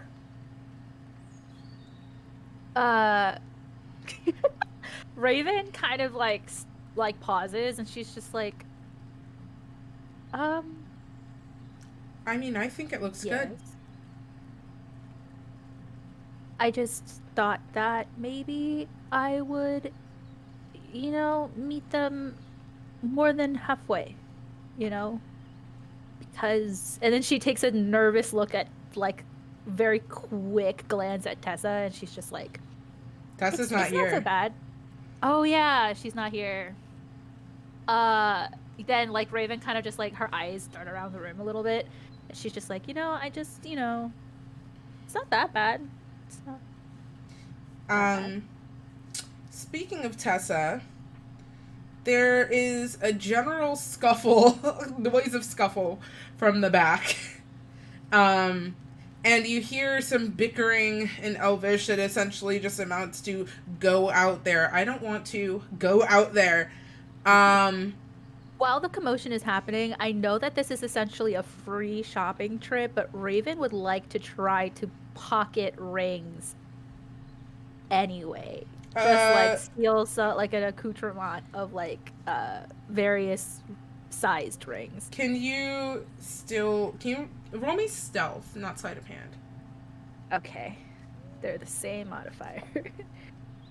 Ooh. Ooh. That's a 19. The floor in here is wood and quietly sort of creaks, just naturally as you guys move, and you manage to move over with, creaks that are quiet enough to stay beneath the noise of the bickering, and yeah, you pocket, like, 3 rings of, like, that look pretty ordinary, like, not really, oh man, this is the motherlode, but you could definitely make some off of them. Yeah. Raven just slips them onto her fingers like she was always wearing them when she came in. Nice. Okay. Faustus would like to do the same with Mage Hand while doing other things. Okay. With Mage Hand, Oh that's my a... God. Rings just floating into his pockets. Are we going with stealth or sleight of hand, or what's the... go what's ahead the, and... Same modifier either way. Do stealth. Alright, let's roll. God, Faustus is just copying. Sweet Jesus. It's a nat 19 with a plus 13, so that's a 32 for stealth. You get the rings. It's rogue shit. You got him, we're champ. dealing with here. And just like you notice as you're walking by Faustus, he has 1 ring, and then he has 2 rings, and then he has like another ring on the other hand. I cannot believe that I went pee for 2 seconds and y'all have robbed this place. Committing crimes. Rob, That's what? me with my College of Whispers bard and her plus 12 stealth and sleight of hand and plus 11 insight. It's just like, Oh this my feels goodness. like cheating. Young me. So you, Exclamation Faustus, point you're able to get for the that rings. campaign. This bickering does amount to something. So as it's happening, Faustus, you grab the last ring just as Tessa is kind of shoved forward through that door. By the way, upon hearing the bickering, sorry to interrupt, it's just important because I need it to happen before you finish. Renori will notice the bickering and automatically get defensive, and like her hand will start glowing with the purple energy to prepare like a magic missile or something, just because she's like on edge, okay? So she's just ready to fight. So she'll just be like, hey, Faustus had a dagger out like 2 minutes ago, alright? Like, I don't know what you're talking about. You know what, women in dresses doing combat. So true.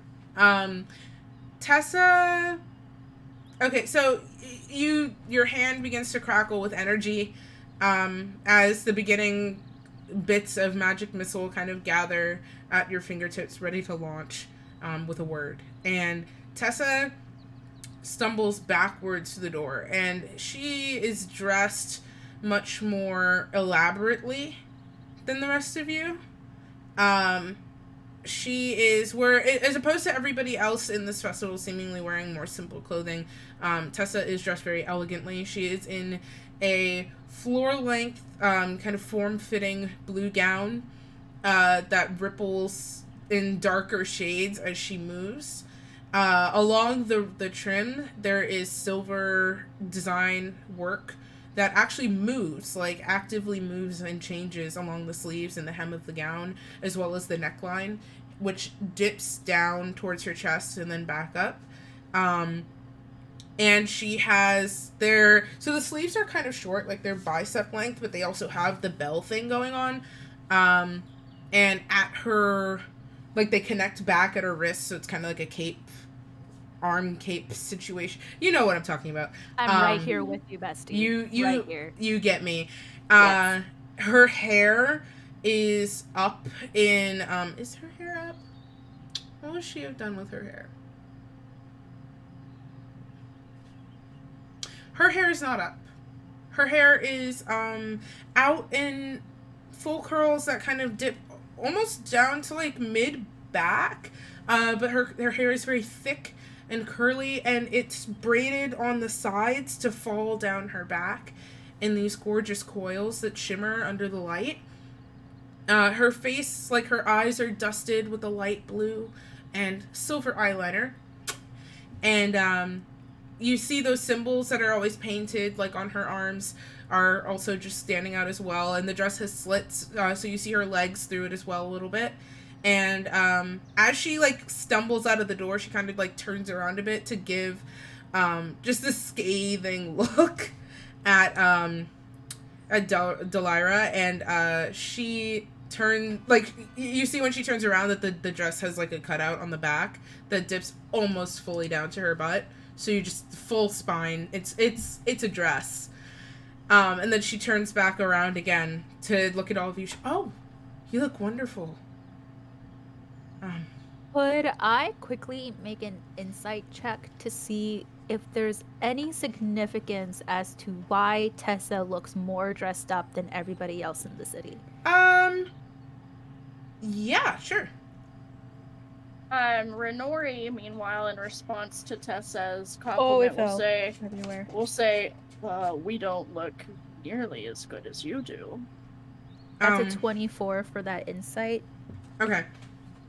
So we'll answer that first. You don't know much about Elven culture, specifically because although your upbringing took place mostly Elvish temple, they are very secretive about the specifics of their culture. Like, it's not that it's forbidden to talk about. It's just one of those things that for the few elves who do share the details, like for the elves specifically raised here that do share the details, they never really in their full entirely, like, there's no full written record of their culture in the way that other cultures are shared. So you kind of don't like know... how you had to grow up there in order to get the full picture. Exactly, but you do between the bickering, because you understand it, and just general context clues, you get the impression that Tessa's important somehow. That this isn't just her being extra or Delira like being extra. Like her style of dress is so distinct from what everyone else is wearing. Raven's kind of like gonna pocket that in her brain, and she's just gonna go, "You look so hot." Thank you. And just the contrast of the two interactions we've had regarding people's appearance. Yeah, she's just gonna be like, "Hot damn." She kind of like fiddles with the dress a little bit, like, thank you. You both look wonderful, stunning. Well, who's she talking to? Faustus and Raven. Raven's attitude. We're all like, you know. Yeah, no, I got you. Look, like, I'm a look, delight. we all look beautiful. It gets confusing where the compliments are going. So true. You all Raven look hot. takes like this last like pearl hairpin and like just kind of fiddles with Faustus's hair and like slides it in, just so that he can match. Oh, Faustus, you get a pearled hairpin. I let it stay. I leave it in. Nice. Even though Hell it does yeah, not you match, do. it doesn't match my color scheme at all. I leave it in. Yes. Actually, you're low-key, keeping it in. it low-key does. The pearl isn't like the normal, like, white that you would expect. It leans a little bit more towards silver. So it actually does kind of match what you've got going on. All right. Yeah. So Tessa kind of is looking at the two of you, and very like she's feel y'all are all looking at each other, you know, when you stand in a room and you look at the homies, and Spider-Man name. yeah, and Delira kind of, after shoving Tessa out, she kind of like, all right, now that you're all dressed, Tessa, you and I will work out the details of this later. Don't worry about it. And she gives her a little wink. Now that you're properly attired, I hope you enjoy your stay. Should you need anything else, I am here at your service. It's been wonderful to host you for the time being. Yeah, thank you so much. She gives you just a short bow, and Tessa goes back up to her and gives her this long hug, before pulling apart. While like they're having a quick moment, like Renori will turn to Casper and have a quick aside, and just like kind of like pull on his jacket a little bit and like put her hands on his chest. You you look really good. He is that same look he had when you like left, like you came out for the first time. He's still just staring at you, with just this little smile on his face. Why are you looking at me that way? And like her face is just progressively getting darker purple, like shades of dark purple you didn't know existed are appearing on her cheeks and going like down her neck. Because compliments are not a thing that have existed in her life. They do now! Yeah, I know. You are in a loving space, and that's a threat. They do now, threatening. They do now, derogatory? No. No! Unless are you into that, Kristen? Let's discuss. Let's not discuss, actually. No, bestie, my love language is words of affirmation. Crying. I have a praise kink, and so does Renori. We know. Casper like brushes his thumb over Renori, over your cheek. And he leans in very close, and he goes, I just can't get over how beautiful you are. The Raven doesn't do that. That was just me. That's still my brain go. Renori will just like she'll like it's the dial-up tone. Oh God. Got a reboot. Listen, I just sitting here like we get it. You guys are millennial. You're bored. Oh yeah. God, imagine never having experienced dial-up. I don't have to. I promise. My wife's students, one of her students told her today that he wishes he could have experienced the Tobey Maguire Spider-Man in the 1900s like she did.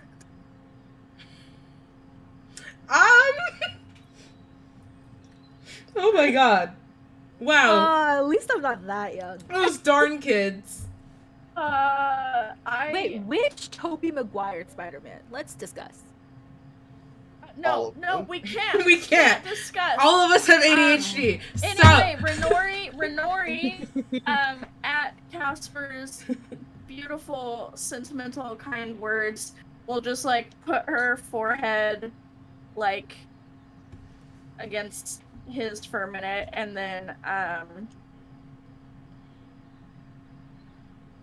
step away a little bit, and her finger will tap on the necklace ring combo and go, something's different about that, and then walk away.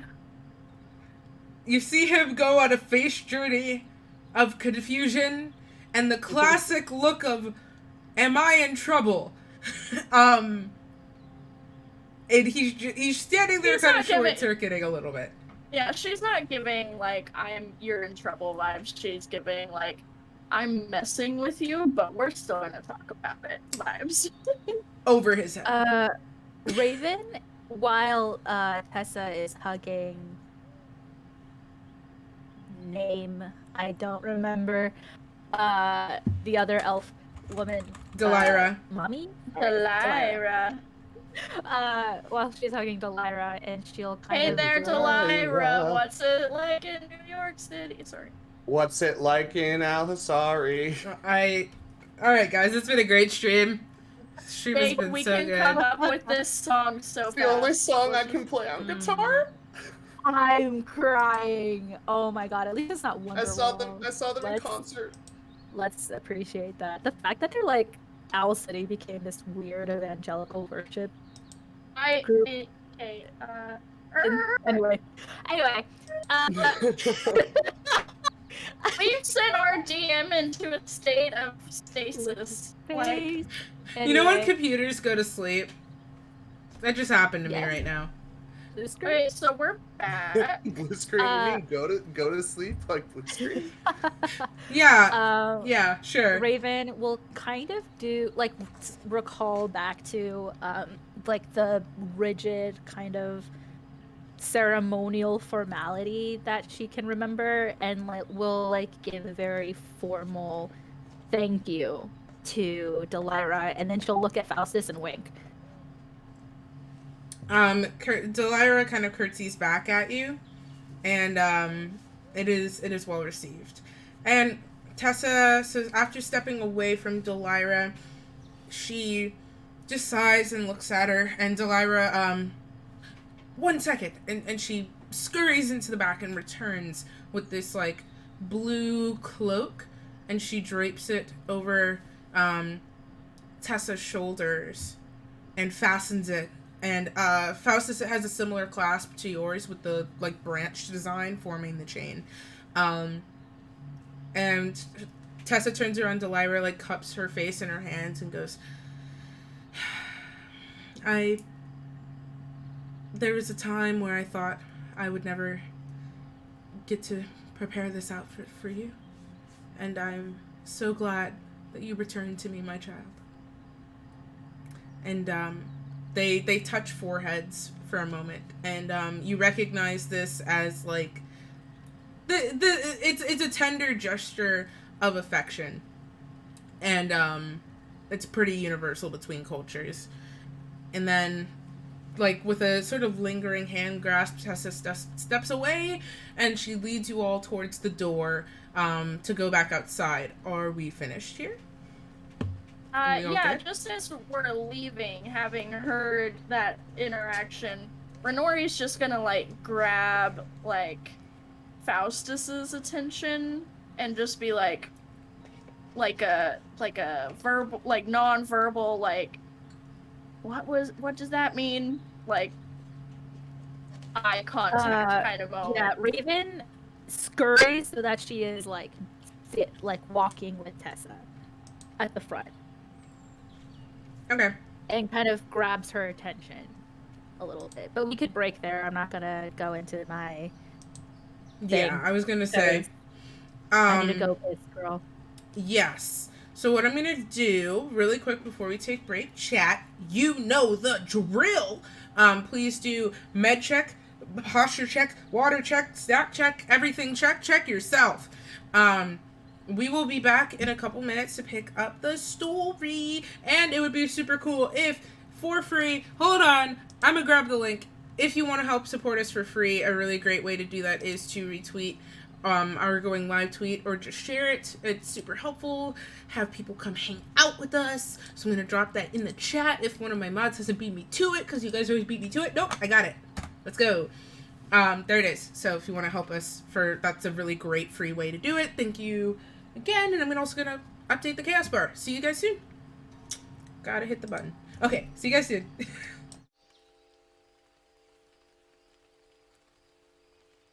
Not this. I Not- didn't.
butthole. Hi. Yeah, there you go. Yep, I knew one of you was gonna do it.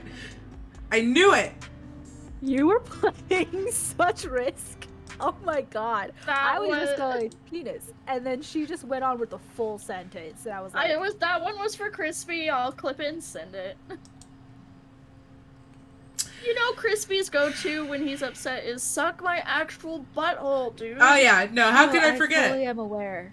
It's just Top 10 phrases burned into my psyche. So I think I'm gonna turn my stuff down. to be just a fair, my smidge. frustrated go-to phrase is "fuck a dick." So I think mine, and you two can confirm since you play DBD with me, is ass tits bitch. Yeah, that's the one. Like Yeah. all at once. Anyway, hi everybody, welcome back to D&D. Welcome back. 1 second, I'm just updating our little chaos bar because we got a little bit of a cheeky dono, and Streamlabs is so unintuitive, and I don't know why I use it anymore. Just give me a second. Personally prefer a phrase I learned from Laura Bailey, which is "fuck me running." Yep, Oh my god. that's a good one. It's a good one. It's a good one. I feel like that's like the final evolved form of standing. Well, after last night, my new favorite As one you is go from standing, walking, running. my new favorite one after last night is I'm gonna fuck the rug. So Nice. There we go. It's the Charizard of sex positions, if you will. Fuck me while running. Enough. okay, I'm gonna okay, stop you anyway. right there. I'm gonna stop you right there so I can recover from that.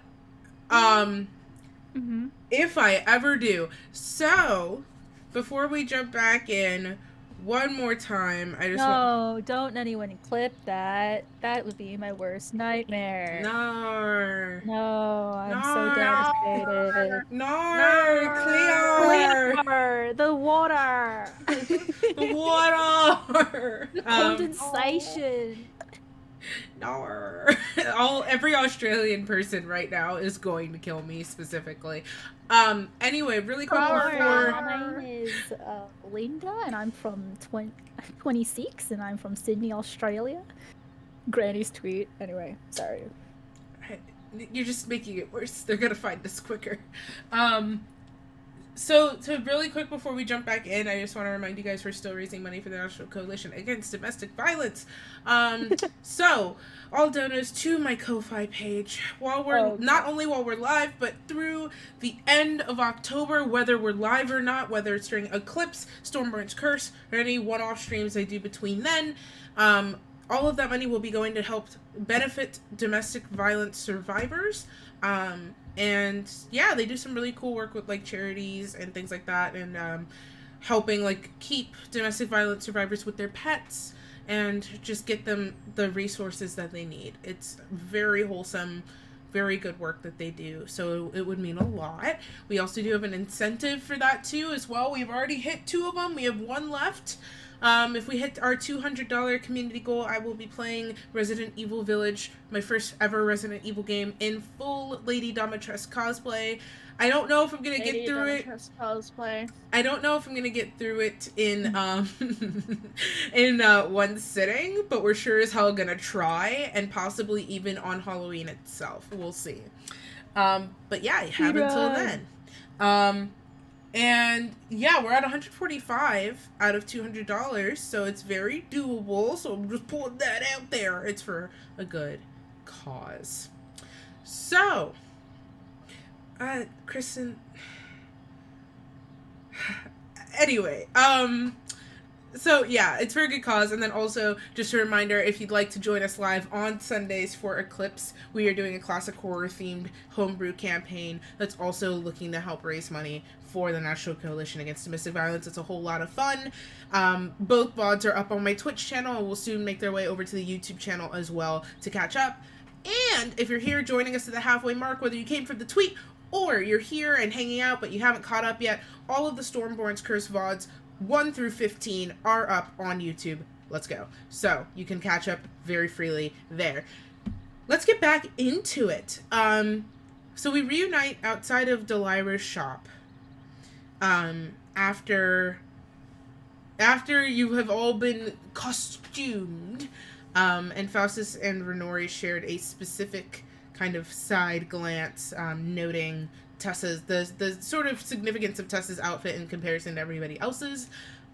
You're outside of the shop, and now that you're not necessarily keeping your heads down in that sense, like you're much more appropriately dressed, you get a better look at what's going on. So there are colorful strings of flowers just everywhere, alongside the ones that seem to just kind of grow wild here along the paths and between and at the base of trees, that either support the buildings or support platforms where people are standing and sitting and just hanging out. It is gorgeous here. And you see just a lot of people who look ready to have fun. Definitely a high volume of people in the streets, and they're all just singing, laughing, and dancing. Like I said, there's like this sort of faint music floating through the air. You'd probably spot some people with instruments like running to and fro. Like there's a flurry in the air, and something's rapidly approaching. And now Tessa kind of turns around to you guys. Wait, Raven did want to quickly just like, she did scurry up to Tessa to like kind of ask her some things. Oh, okay, yeah. On her way to wherever their destination is going to be. So she's just gonna like whisper, so she's like actually trying to not be heard. To Tessa, just like, is this your coordination? Oh, no, it's not. It's just that I can't help but notice that your dress is a little bit more like wonderful than the other people. And I do like a. I'm not. Well, Raven is trying to be like discreet, so Raven's she's whispering. kind of like, You probably wouldn't. yeah. Yeah. So she's kind of just like trying leaning. to be discreet. Not Yeah, even with my elf ears. Oh, okay. Legolas, what do your elf ears hear? Not even with my 19 passive perception. Oh my god, y'all. Raven I is just wanna like kind hear of what like you're saying. cuddled up to Tessa's side. So like she kind of has her arm like looped in hers, and she's like kind of like leaning her head against her shoulder, kind of, to like make it look like they're just kind of being that obnoxious cuddly couple who's just walking down the street, and you're just like that. Okay. That can't be comfortable, and it's not. It hurts Raven's neck to do that. It's not But, comfortable. It's really it's not. awkward. Yes, it's terrible. Objectively. Your hand's like in a pocket. Yeah. And you're just like, I'm cramping, but I feel like this is necessary somehow. Like this is like this weird. As if somebody's mating watching dance. and or listening. Yeah. But she's just like, I just can't. And you're just as marvelous, by the way, on an even more marvelous woman. But like, it seems a lot fancier than everybody else's, and your aunt kind of, or whoever that was, kind of just like implied that Raven wasn't paying attention to who Lyra was in relation to Tessa, which is very fair. Yeah. And anyway, she's just like, and she seemed to imply that you were really important. And I, it's just, the Lyra helped us even though we were all outsiders, and I feel like that was your influence, plus all of these clothes seemed really expensive. But she was just like, you're gonna be able to pay for it anyway, so I was just like, are you royalty? Like, what's going on? Hey, Tessa, why do you look fancier than the rest of us? Oh my god. So Tessa opens her mouth to answer you, Raven, and then that happens, and she kind of like startles a little bit. And she turns back to the rest of you. I suppose I must show my hand, so to speak. I mean, yeah, we're kind of, walking into this place not knowing a whole lot, and you do, so I just think it would be beneficial if we knew fully what situation we're in, for our own safety and awareness. Right. If Raven could be hitting her head against something hard, she would be. Well, I am, yes, technically royalty. I am. This is not my coronation, although at one point it probably would have been. Um, Today it seems is my sister's coronation. And because of my relation to her, I am required to adhere to a certain standard of dress in attendance. Oh, that makes sense. Do you get along with your sister? Um, I do. It's complicated. Yeah, most things seem to be. Yeah, they do. Um, she's kind of oh, also as a side note, Raven, so she leans into you specifically. Delira is an aunt would be the closest to best describe that relationship. She's always looked out for me. All right. You're really intimidating, and that's not a bad thing. That's hot. Anyway, and so she's just Tessa has the slightest of smirks on her face. Love to see it. She'll just Kiss, be like, kiss. wait, oh my gosh, I don't think they've kissed on the lips yet. No, I don't think so. Slow burn. Anyway, God. what do you mean fan fiction wasn't going to be useful to me when beyond the age of 15? Smut porn with little plot. Not this. Tessa and and then you guys are slow burn, so I was tagging my ship with Is fanfic. that what Casper and Runori are in your mind? For real? No, I mean that's just part of it. I feel like it's wasn't porn gonna with go plot. through all the tags. Well, I said I was gonna no. I'm so concerned. I said porn with little plot, Okay, not interesting. without any. Anyway, it's a joke. It's a joke. When you say little plot, I know there's actually a lot of plot. It's a joke. Chrissy, Someone you can't. please clip that out of context. You Please, can't somebody clip mistag that your out of fix. context. You can't mistag your fix. I hate everything. Okay. Clip it out of context. Clip it out of context. I'm muting. Man, I really wish that if Crispy was lurking, that this would be the and he's just like, oh, Kristen. That would be good, right? Comes out of lurk. No, Anyway. no. Please, no, not like this. Anyway. So, yeah. So you've spoken to Tessa. Tessa has responded. I didn't know if you wanted to continue that thread or not, or if we're gonna keep going. To be honest, brain's empty now. No idea where we are. I need a map. Or a GPS, more likely. So, where are we headed to now, Tessa?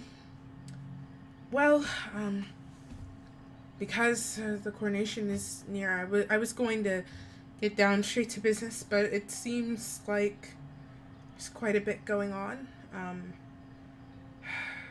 We're going to go and try and visit someone and see if they're around, and we might have to wait until after the coronation to get anything truly done, but we might be able to get a bit of information beforehand. The whole city just kind of shuts down for events of this significance, so we'll see what we can get done beforehand.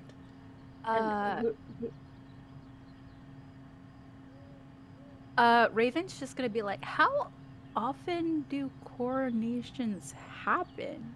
Is it Not often. This wasn't intentional. Had I known the coronation was happening, I would have waited a few days. She gestures to one of the hanging strings of flowers. She goes, I know it's my sister's because of the colors. And she points out like along the line. So it's like baby's breath, these pale yellow roses, and then these deep blue like flowers that almost seem to drip off of the string that they're hanging on.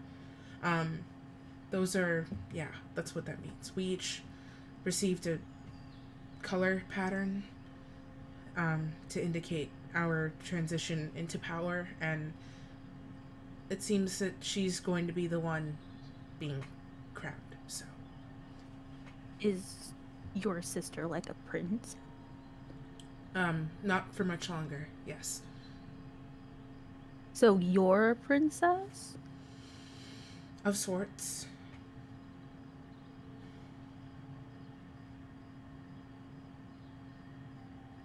She's just shocked silence, head empty. Just like, So, who are we going to go talk to? My baby brother. He should be around. Hoping he's still here, but he's What's his name? Elion. Elion. I know. I'm so happy that you know how I am. and what's your sister's name, Tessa? The one that's gonna become The way queen? that Sarah's asking Tessa. What do you mean? I don't know what you mean. This is just so This funny just for was a me. coincidental, good timing in asking what her sister's name is. I just love the very clearly taking notes. Like I'm imagining Raven like making flashcards right now. Yeah, she's definitely. She whips out her tome of secrets, just like writing these down for no reason. Sorry, that's not actually happening. That would be hilarious though. Just writing over spells to write this down. Oh my god. Anyway. Her name is, hold on, because I changed her name, so I have to double check that I have it right in my notes. It's Asset. It's the opposite of Tessa. Anyway, Once the campaign's over, you know, not it's just the session, like the entire campaign. yeah, you know, we're just gonna. It's Tessa backwards. Yeah, Yeah, no. bestie, what we needed was for you to explain the joke a second time. Yeah. Her name. Apparently, I didn't write it down. Hold on. I'm pretty sure I remember it. It's Kristen. No, it's not. Hold on. I am a good Sarah, DM. that face! That's so cruel. That was such a cruel face. That face personally attacked me. So, her name is.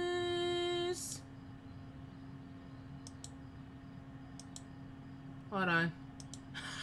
I do have it. I know I do have it, but I didn't put it in a place where it's easily accessible, of course, because it's me.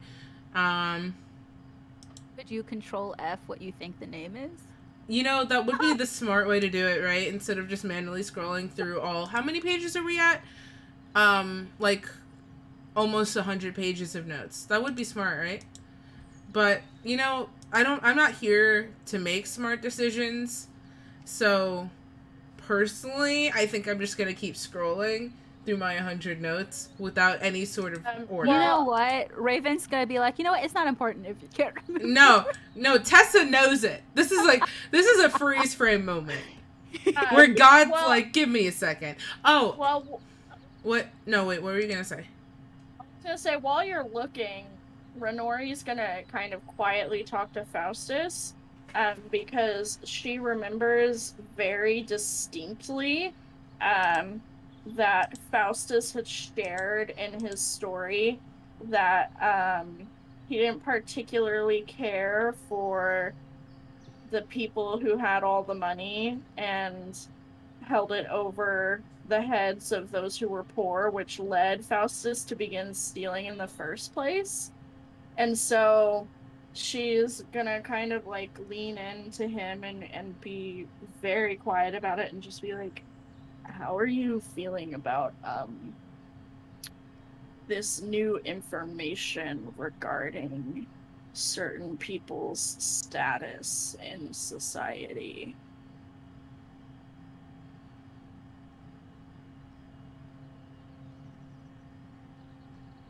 It's fine.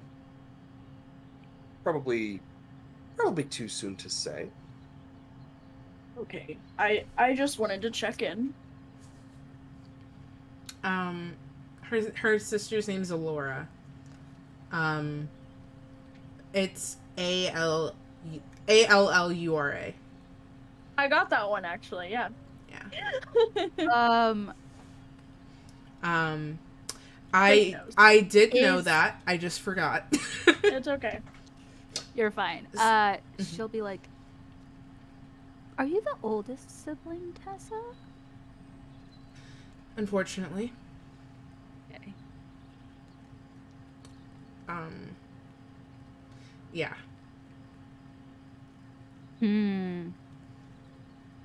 Well, I guess we should go talk to your brother then.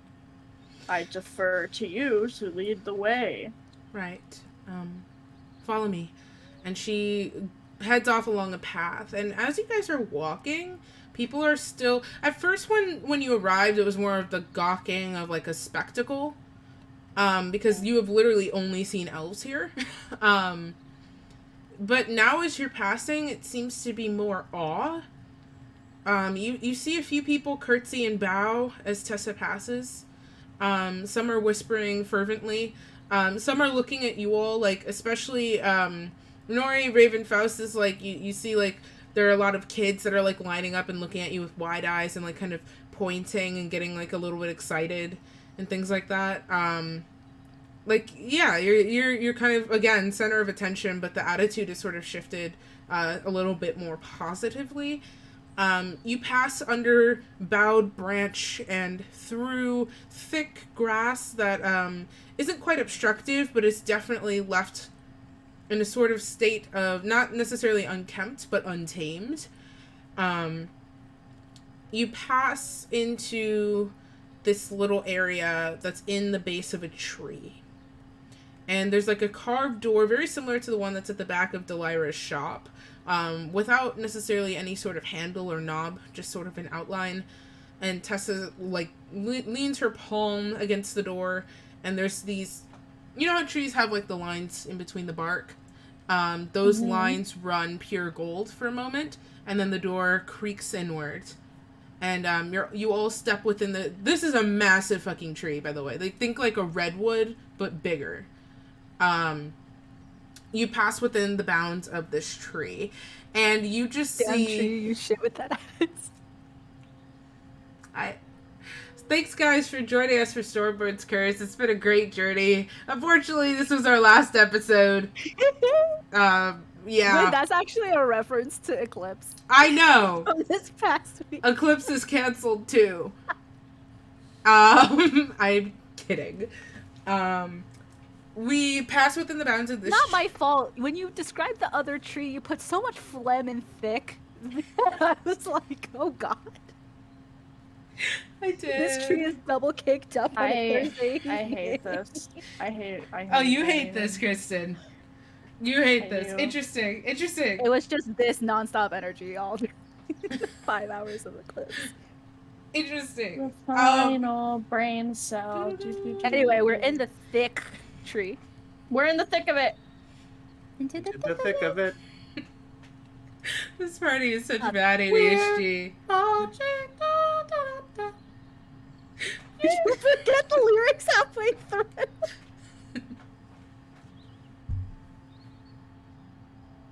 Oh my god.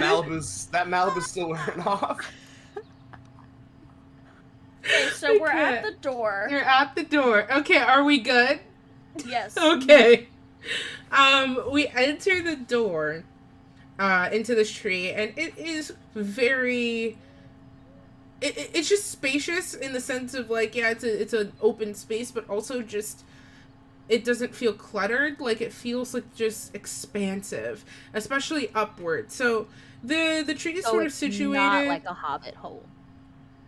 Not necessarily. Hobbit holes go more into the ground. This is, like, more into the tree itself, upward, also downwards, but it's very contained within the tree. Like the natural body of the tree. So you enter into this room, and it's kind of situated like a tower heading upwards. Like there's a spiral staircase that curves along, and then loft-like floors that are constructed on either side of this massive trunk. There's like an eventual ceiling point where you can't see up any further that looks like another loft-style floor, but takes up the whole diameter of the redwood. But most of these little loft spaces are more like a balcony situation. That stack in different configurations, and there's a spiral staircase that just runs along the up and up through all of these floors. And you're standing on the bottom floor. It is well lit in here, comfortably warm, and it smells vaguely of cinnamon and like fresh bread in here.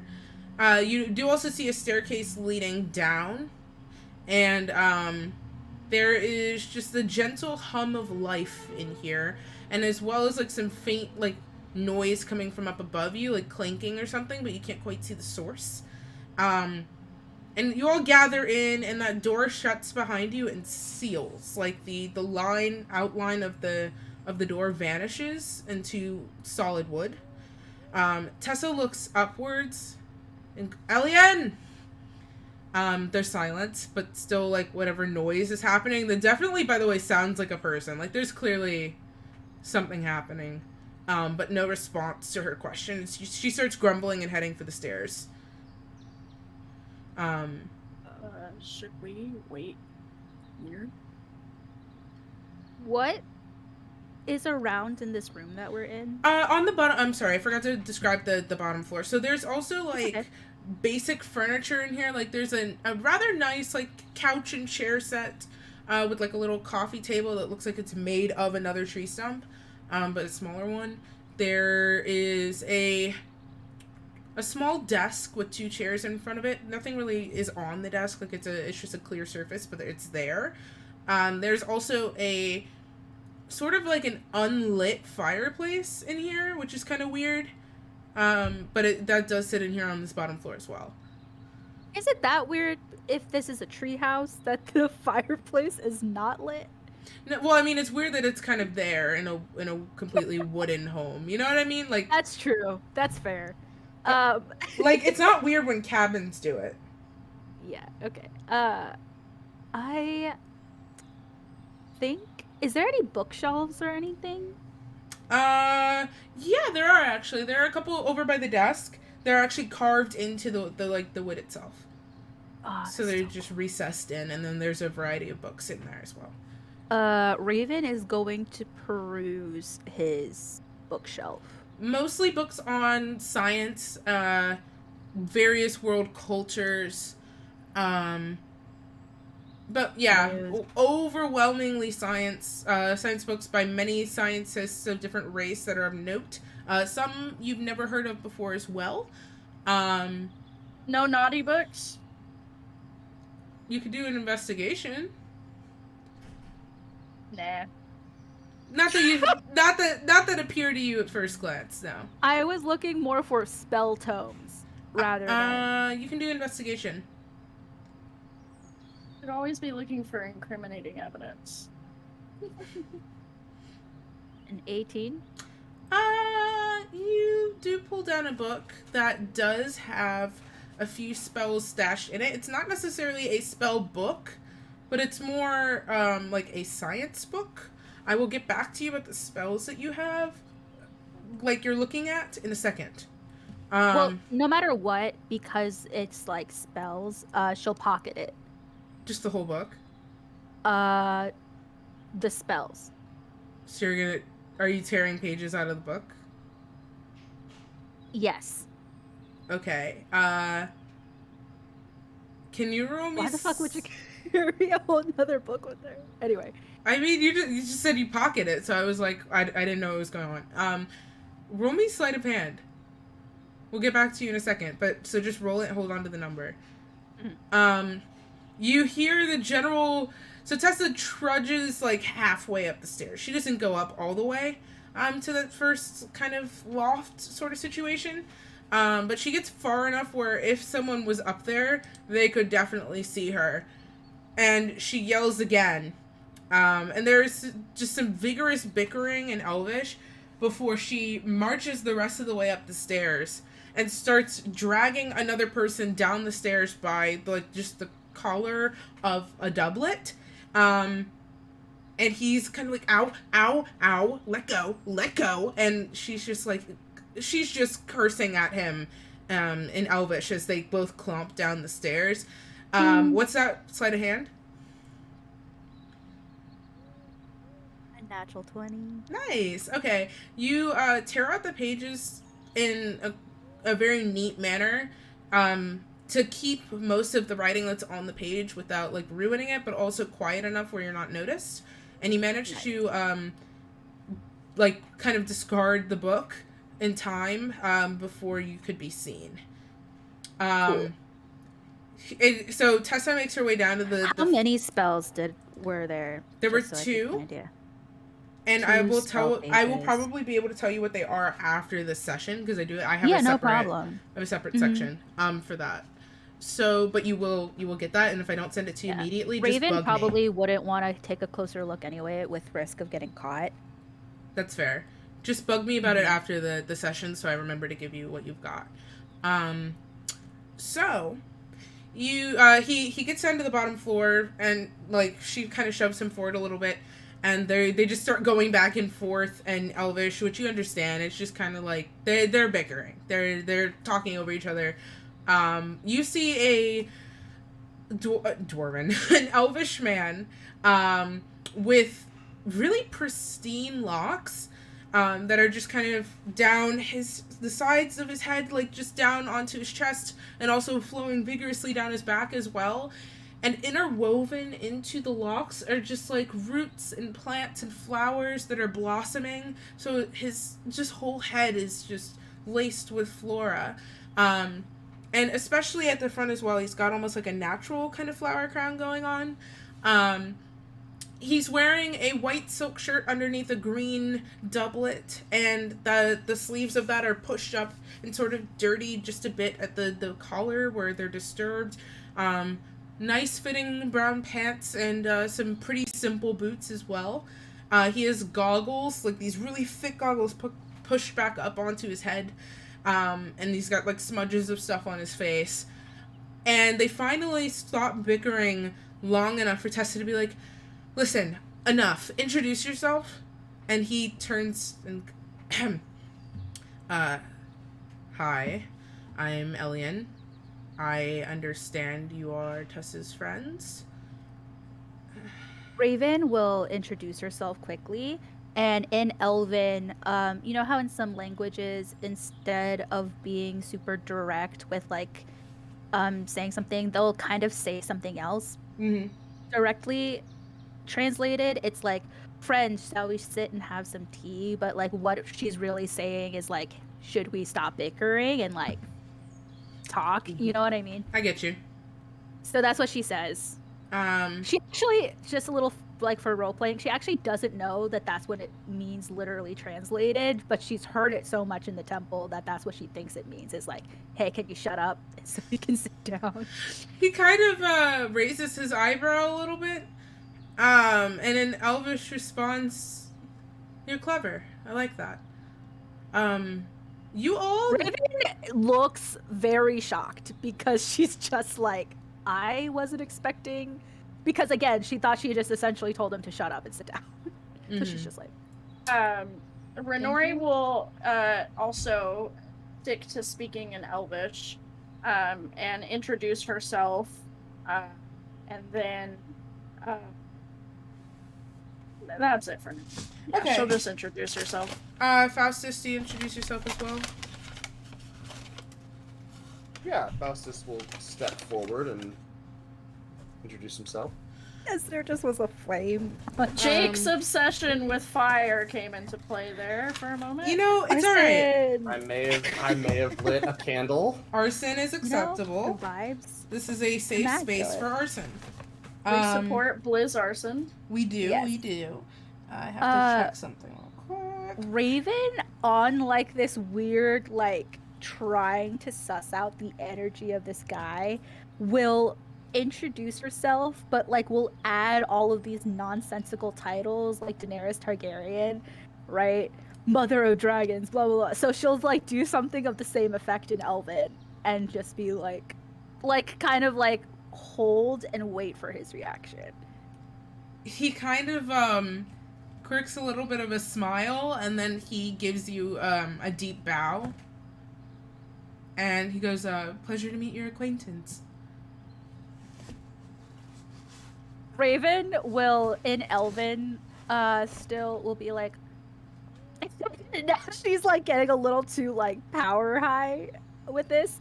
And so she's just gonna be like, most of the time when I meet new people, they call me your lady, but, or my lady, but this will slide because you are Tessa's brother.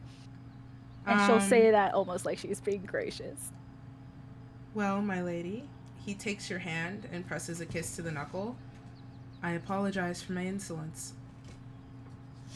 Raven will kind of like make a quick look at Faustus, like, can you believe this shit? This worked, and like will take a seat. Faustus, roll insight for me. Do that. Anyway, Renori's gonna lace her fingers with Casper's and give him a kiss on the cheek. He smiles and he kisses your temple. Faustus, That what is was 14 for insight. Okay. You recognize a kindred sort of mischievous spirit when you see one. You can tell that Elian is not necessarily duped by what Raven's saying, but he's playing along for the fun of it all. Nice. Raven wouldn't care either way. That's fair. But Faustus, you recognize something similar in him to yourself for just a moment there. He pulls away from you, Raven, and Renori, he makes his way over to you, and then Faustus to you as well, introduces himself. You all notice him and Tessa look strikingly similar. Height, build, facial structure, everything. Like, the only the most distinct difference between the two of them that you're noting is that Elian's eyes are green and Tessa's eyes are blue. Raven's in full bisexual panic. At essentially a male version of her partner existing. Are you like, two twins? Elian speaking. Yes, we are. You can tell. We get that a lot. I imagine most twins do. Yeah, Tessa kind of huffs a little bit, like, yeah, we do. You wouldn't be surprised. Anyway, Elian kind of like looks at Tessa again and looks at all of you and then looks at Tessa and goes, forgive me if I'm being a bit, let's use the word blunt, but at last that I heard, Tessa, you left, and now you show up with a brand new group of friends that I've never met before, and I just want to know what's up. Because we haven't spoken in years, and now you're here, so... Hey, maybe don't give your sister such a hard time, because she kind of got stuck in a really fucked situation that wasn't her fault.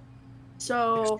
Extremely fucked. So maybe when you meet your family again for the first time after a long time, you give them the benefit of the doubt a little bit and show more concern rather than resentment for them being absent. And by Also, like- fucked up shit, we mean like time prison on a remote island.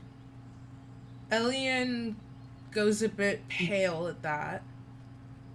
And he looks Renori's at Tessa. very aggressive, by the way. Renori is, like, fiery about it. He looks at Tessa with wide eyes, and there's a small waver to his voice. What? We ended up finding her, and we decided to essentially bring her with us and kind of rescue her from that endless purgatory.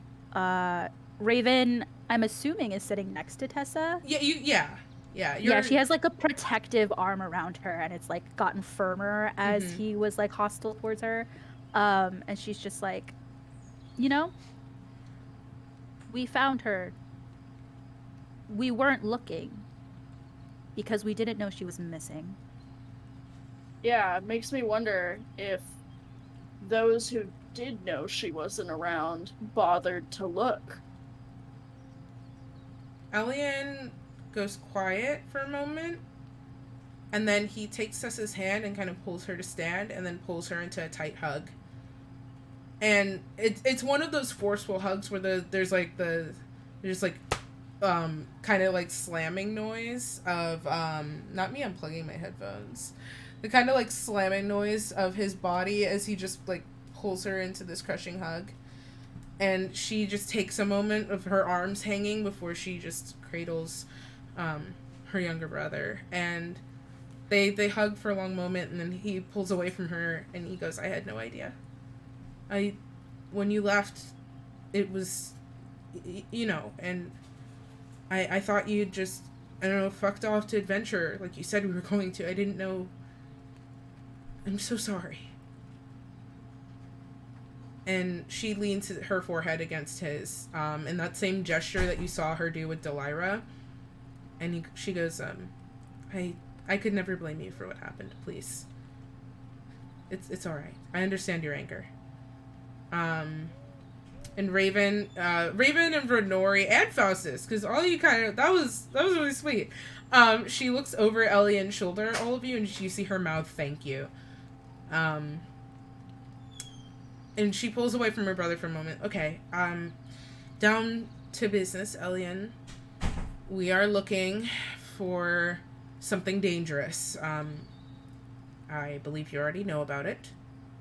There is a sort of a stone manifestation of just outer plane energy that's kind of broken through to our plane, and it left unchecked, it could do a lot of harm. And I have reason to believe that it's here. We need to get it before it falls into the wrong hands. Can you help us? Elian... Yeah, like with stones, if you don't let them pass and they get stuck in a really bad place, it can mess up your system. It's what we're trying to deal with here.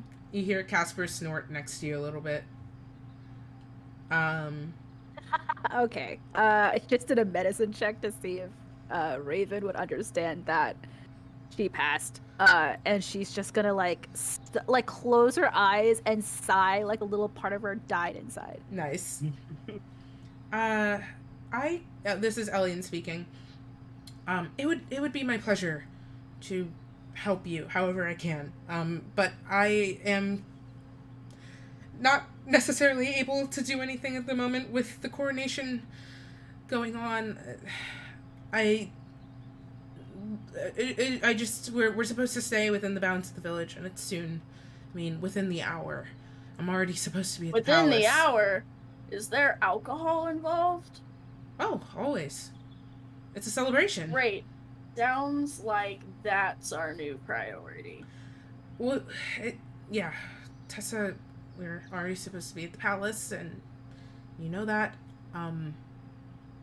Afterwards, I will do what I can, but for right now, I suppose it's best for us to make our way over there, but I know of what you speak, and I will provide my aid as soon as I can. For now, how about we make our way and watch dear sister receive another piece of sparkly jewelry? And Tessa loops her arm through his and goes, yeah, sounds like a blast. And they start to make their way towards, like, they kind of move towards where the door was, it reappears. And Tessa looks back over her shoulder at all of you and kind of like, come on. Might as well get this over with. So, Raven is going to, I don't know exactly how she would word this, but she is essentially kind of like, are we about to go stand with the royal family in that section? to witness this coronation? She We're about to be fancy as fuck. she shares a look with Elian for a moment, and she goes, "You know what? Yeah, we are." Raven is gonna look around, mainly to Faustus to see if he also would like to do this, but she's just like, I think I'm gonna hang out in the back of the room with the normal people. So she was gonna quickly explain her illusory script ability that she can do. I think, yeah, she can do that and cast it as a ritual. So Which takes 10 minutes, yeah. yeah, so she's just like, when we need to meet up again, I'll just send you a thing, get that prepped, and you can write where you want to meet up after. Yeah, I'll stick with There's a very Raven. terrified look in her eyes. Oh. You know what? Sticking it to your parents, I guess, sounds really lovely. It's just that the attention wouldn't she's gonna like lean forward towards Tessa and be like, I sweat a lot when I'm nervous, and I really don't want that to be an issue that I'm dealing with. So can we please can I please just stand in the back? I'd like to join in the whisper to ask, Tessa, I think Raven's picking up on some subtlety I might have missed. Is this a stick it to your parents type situation to bring your normie friends to the front? It would be, yes. Then I'm all in. Oh, wait, is that what it is? Oh, I'm in.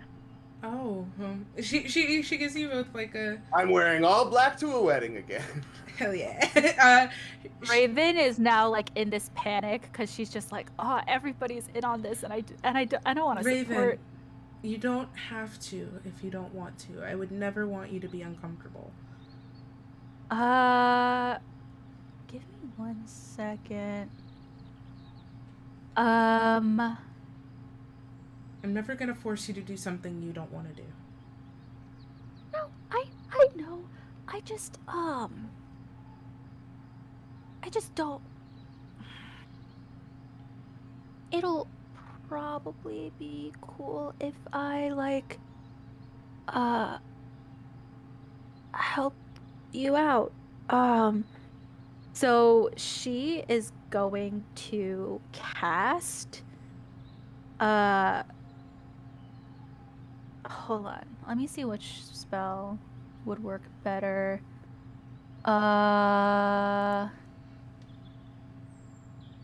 She's gonna cast Major Image to create a second version of herself that'll walk up with them to go up to the front. Okay. Are you doing it now? Or are you waiting till you get there? I'm gonna wait until they get there. I would need to be able to see where they are though. So I'll probably have Raven ask like, where are you guys gonna be standing? Like if from like where she could see. So she explains to you the sort of layout of the so you're heading for the palace, which you have not seen. But she explains to you there's a sort of a large room that will be filled with seats and such, and then at the front of this room there is a stage on the same level but just a little bit higher, so that they can be seen. Think like a traditional theater, but a lot more open and encouraging for like standing space and sitting space, like a banquet hall almost.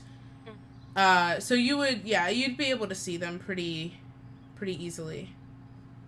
Okay, I'm gonna cast a doppelganger of myself so I can be there without actually dying. Yeah, whatever you need to do. Because I want to be there for you and essentially give your sister the middle finger, you know? Right, yeah. I'm all for that. It's just that, like, royal family guests. We are also outsiders. The walk to the palace, I almost broke out in hives. And I really want to be there for you because I care about you a lot.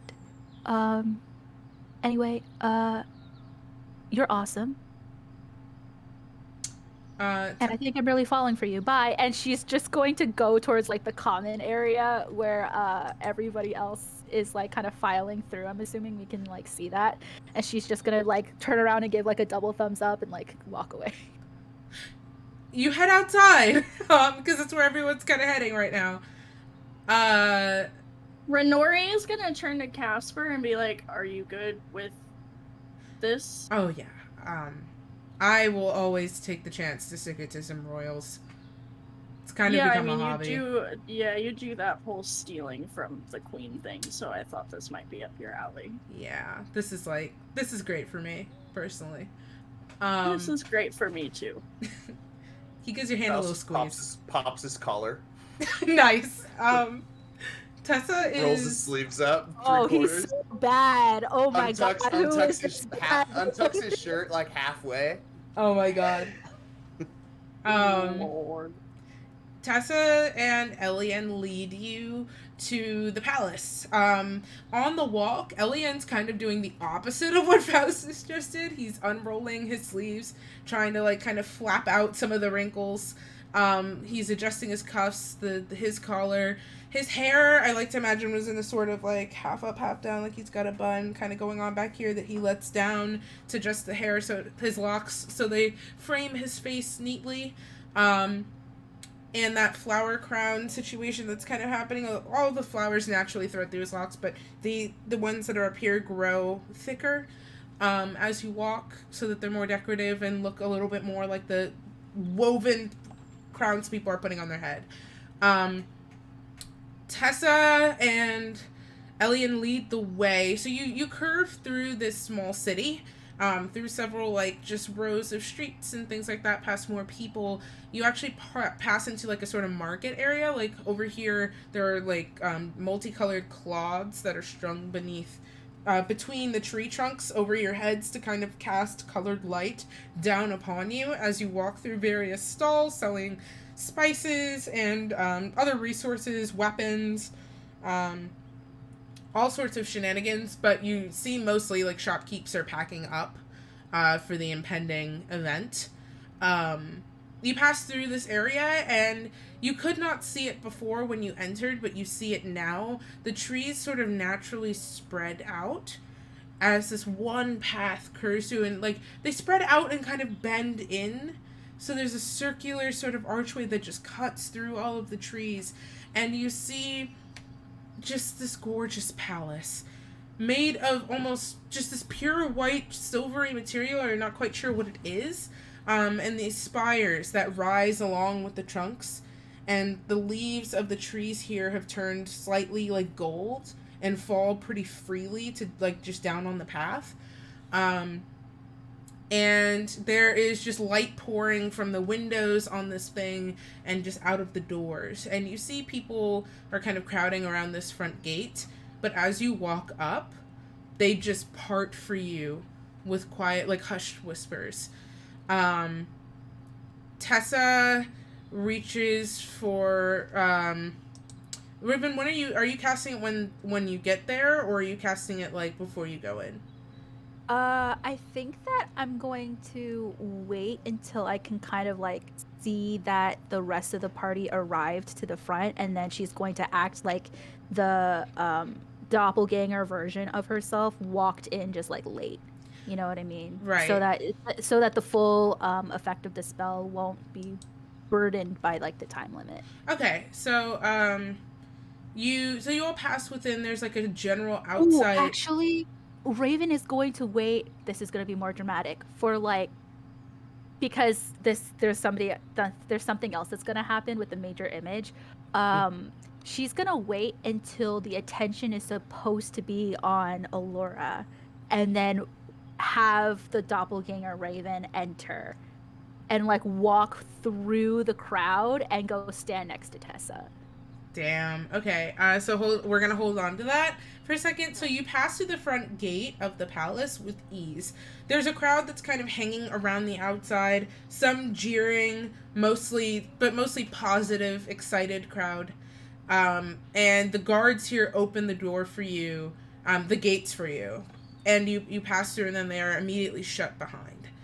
You pass through the front doors as well. These giant oaken doors that are just embossed with design upon design in curling Elvish script.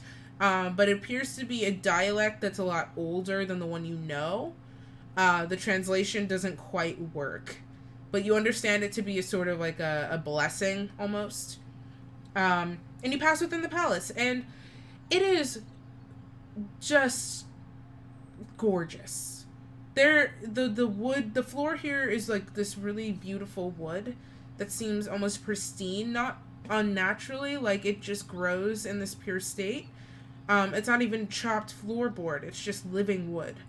And you see that the walls as well, there's like tree trunks that kind of just curve up, and the whole ceiling here is leaves that sort of just drift down and curl through the air, as well as like light blossoms.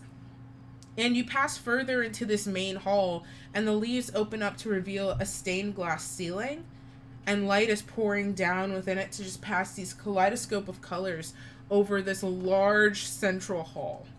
And at the front of it, you see a stage of sorts where there are some housekeepers kind of like frantically hauling away some thrones, like off into the wings. You see there are like seats, there's seating set up, and also like standing room set up as well. And there are also in this room, there's like two massive sets of stairs that curve up towards an upper balcony sort of situation. And you see like there are crew people that are kind of just like shining the banisters, all sorts of lovely things. There's a small minstrel band, all elves, that's set up in the corner, playing this floating, bouncing tune that's really sweet on the ears. Nobody is really in here quite yet. And Tessa turns to both of you, like, not both of you, sorry, like the three of you, there's more of you. I'm looking at the three of you on the screen. She turns towards the group. The group, that's the word. She turns towards all of you. Just, I have to go grab something. There's a headpiece thing I'm supposed to wear and don't have it, so, I would take you with me, but, let's just save the surprises for the ceremony itself, yeah? Raven is going to jokingly, but like also because we all know Raven, we can tell that this isn't necessarily a joke. She's gonna pout and be like, no ransacking the royal family jewels. She leans in a little bit and gives you a wink. Not right now. Well, She'll kind of like stomp her foot and be like, fine. And like, turn away. Away. Oh my god, I can't ever speak. So, Tessa and Elian disappear down a side corridor.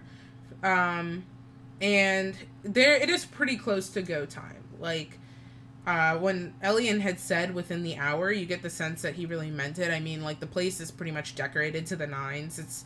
Then the housekeeping crew is giving you the impression of final rush touches. There are giant paintings in this hall that decorate almost every room of just this family line that's going down for ages. And you see a notable blank spot, but mostly you see other important figures. You see a beautiful elven woman who looks distinctly similar to Tessa and Elian. She's got dark hair that's currently held up into a sort of a poof, fastened with a golden, almost tiara kind of headpiece that keeps it in place with curls that frame her face. And a beautiful, like, cream-colored gown as she poses, not stoic, but sort of smug for this painting. And there's just other family members as well. You see a man around the same age. You see an older gentleman with dark, close-kept, curled hair.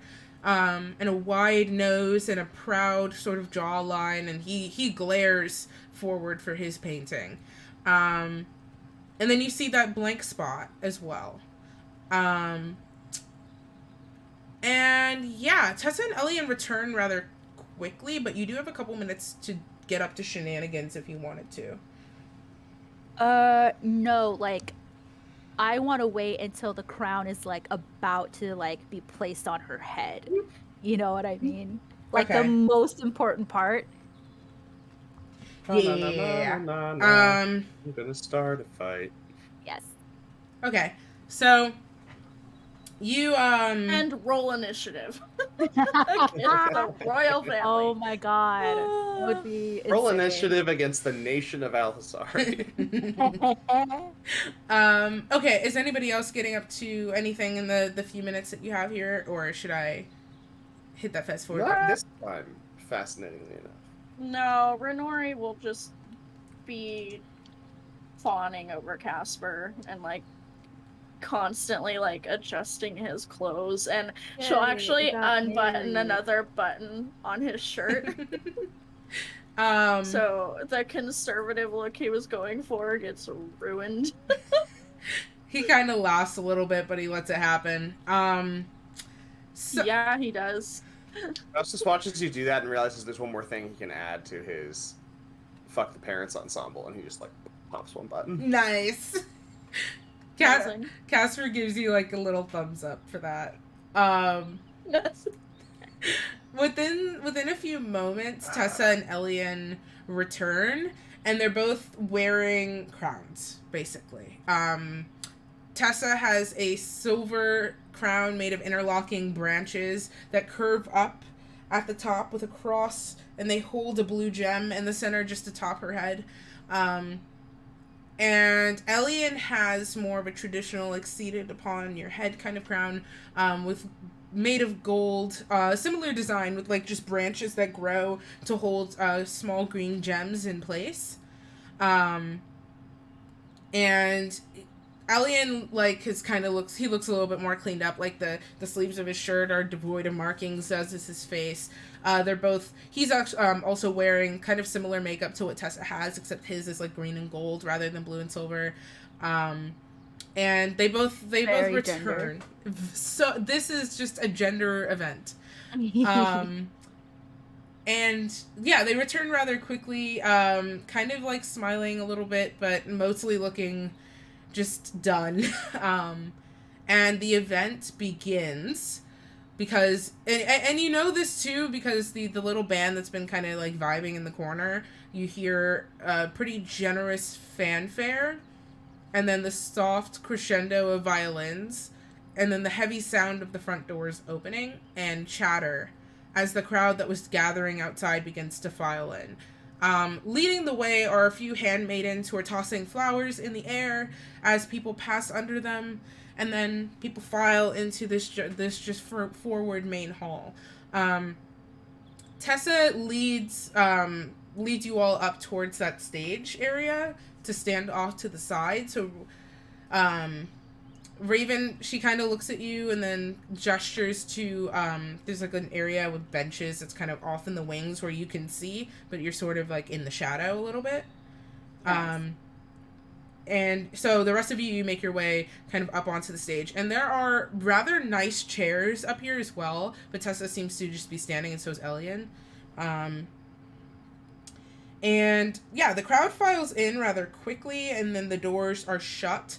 You don't think the entire population is here, but quite a few of, like, a large chunk is.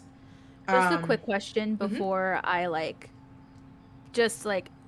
would the doors be able to open? Like, are they locked or are they just closed? You don't know. You just know you saw them shut. Could I check before I go sit down? Yeah, sure. All right. Are they locked? Sorry, I need some water. No, it's okay. No, they're not. Good. All right. She goes to sit down. Okay, so you take a seat. The ceremony begins. The music kicks into something more formal, more presentational. and all of you stand, and Tessa's eyes are drawn towards the wing where they had kind of disappeared to go get their crowns, and the procession begins. At first, leading the crowd is the same woman that you saw a portrait of. This gorgeous, just almost like 6 foot tall elven woman. Her she looks pretty much identical to the painting of her, with the exception of her gown. It's quite more elaborate. And she's wearing a crown rather similar to Tessa's as well. And she's got these like really long bell sleeves that just and her dress really accentuates like her stature. And when she enters into view, the entirety of everyone in this room stands and does a sweeping bow or curtsy, almost in perfect unison. Raven, do you curtsy? Yeah, she wants to draw as little attention to herself as possible, so. Okay. So you do that. And she files forward, she steps onto the stage, and then she returns that curtsy. Before moving to stand on the opposite side where you are. And now her gaze sweeps over to you guys, Renori, Faustus, Casper, Tessa, Elian. And you get a glare. A just piercing glare. But she says nothing. Renori fires back one just as venomous. Faustus fires back one just sort of devoid of emotion, head tilt, black eye stare. His sort of classic maneuver. Nice. There are a few whispers in the crowd, and as this woman kind of casts her gaze back outward, they immediately silence. After that, you see a couple, like there's a couple like young lads, young strapping lads who come out, and they're carrying like an intricate wood box, and they also like a couple more follow behind, and they're carrying a pedestal, and they set that up at the sort of front of the stage, and they sit the box down upon it. And then the music shifts, and there's just this powerful swell of music, and Allura enters the chamber. She's wearing a soft pink gown with a quite generous train made of growing roses, and she leaves some petals behind her as she walks. Her hair is very similar to Tessa's, just a tad longer, and it falls freely down her back and is pinned by a crown of these same pink flowers that sits in front of another crown that looks very similar to Elian's. Has kind of pink gems upon it to match her outfit. She is wearing a veil that drips down from this headpiece of just like shimmering light gold that blocks her face as she enters, and she takes slow, measured steps. The entire chamber gasps when they see her, and you hear some faint weeping from behind you, Raven. She takes these powerful strides towards the front stage, and comes to stand before this box, and then the woman with that glare, who you assume to be Tessa's mother, just doing the basic math here, she sweeps forward as well, and she addresses the crowd in this piercing, almost booming voice. Friends, it is a momentous occasion to raise a child. So, just as amazing as Allura has turned out to be. I am beyond proud of my daughter. She's done much for us all, as you know. Some of you have personal stories. Others have just witnessed her and her growth and her journey. But there's no one better to take her place. To take my place, sorry, DM Flub. There's no one better to take my place than her. She is everything that Al-Hasari needs to carry on peace, prosperity, and the kindness with which we live. And she turns and takes Alora's hands in her own. They hug. Can I quickly vibe check Alora to see if like any of this is accurate or if it's just like a I'm so nice, but in the inside I'm like the evilest conniving bitch. You can roll insight, but there's not. I will warn you, there's not much to go on right now. You've never spoken to her personally. Not even like a glint in her eye or anything. There's a veil in front of her face, so like you can try. I'm not saying don't try, but yeah. A dirty I 20. have one small question. Yeah, what's up, Faustus? Is a crown visible yet? The big one, no. But you see the box. Right. Keeping an eye out for a crown. You see the box. Hey, Faustus, not to metagame, but I would wait until the distraction. Oh, I'm waiting. Yeah, okay, good. Look, my mage hand can be cast without verbal and somatic components, so shit just Nice. moves. So that's what I'm waiting for. My dirty 20 insight. Dirty 20.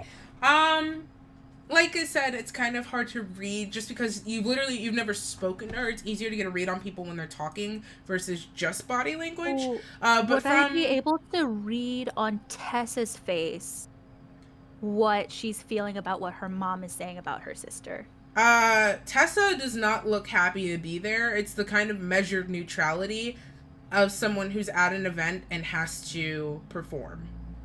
What about her brother is the same? Yeah, they both have like literal twin, like just looks of okay. Forced neutrality. Yeah. So Alora and her mother embrace, and her mother pulls back to lift this veil off of Alora's face, and she, very similarly to Tessa and Elian, has that sort of makeup situation going on, but very distinctly she has a symbol painted, the same symbol that rested at the base of Tessa's throat when she pulled back that sort of illusory curtain to let you into the city. That same symbol is painted upon her forehead. And you see Allura just grin and take her mother's hands, and the whole entirety of the chamber begins to sing. Renori, you instantly, like, this is kind of a historical thing that you recognize. I feel like drows are a bit removed from main elven culture, but there are a few common threads. This is a celebration song often sung at weddings. But because of the nature of it, it is also very common for, like, big events as well. It's a song of blessings, of joy, of good tidings, and grace. And, hey, Raven, you don't know the words to this. Yeah, no, she's just, like, opening her mouth and, like, miming as if she's singing, but there's no sound coming out of her. Okay. Renori is, like, pointedly not singing. That's fair. Again, Raven's trying to keep as little attention to Just saying watermelon cantaloupe in Elvish. Faustus. Oh my god. Oh, wait, you know what? Raven remembers doing this, like, when it was, like, church service at the liturgy temple for, like, the hymns or whatever. She'd be like, so she's, like, kind of practiced at this, so she's, like, doing the thing where you're, like, guessing what the next word is gonna be based on the previous ones, stuff like that. Okay. Yeah, you're doing pretty good. Faustus, you see Tessa, like, visibly swallow a laugh next to you. And she just gives you this little glance that's, like, kind of fond. The song continues, and as the song kind of rises, her mother just kisses both of her cheeks and then brushes her thumb over that symbol, and it glows bright golden. And then that symbol lifts off of Allura's skin and out into the air. And Allura opens her palms to stand before the crowd. And she takes in a deep breath and sighs. And the symbol breaks apart into all of these different components. And then, like, she kind of rolls up those bell sleeves just a bit. and they attach onto her arms and seal there. Like you see as the glow begins to fade, these golden markings just running down the length of her arms. And she kind of clenches her fists a little bit before releasing them. And as the light completely fades down, Allura stands and she gives a sweeping curtsy to everyone in the crowd, and they once again return it. And then she turns back towards the box, and their mother begins to open the box. I'm going to slow this down because I have a feeling people have things to do. Her mother begins to open the lid off of this intricate red box, and this intricate wooden box, and you see that there is like a red velvet cushion attached to the lid as she passes it off to some of the servants that are standing to the side, and they hold it quite gracefully. And then she reaches within the box and pulls out a crown. Not the traditional crown that you would see in other, like, monarchies that have been around, but more, very distinctly elven. This crown is sort of like a tiara, but it has deer antlers affixed to it that curve upwards and kind of into the center. Like, so it kind of goes above the head a little bit.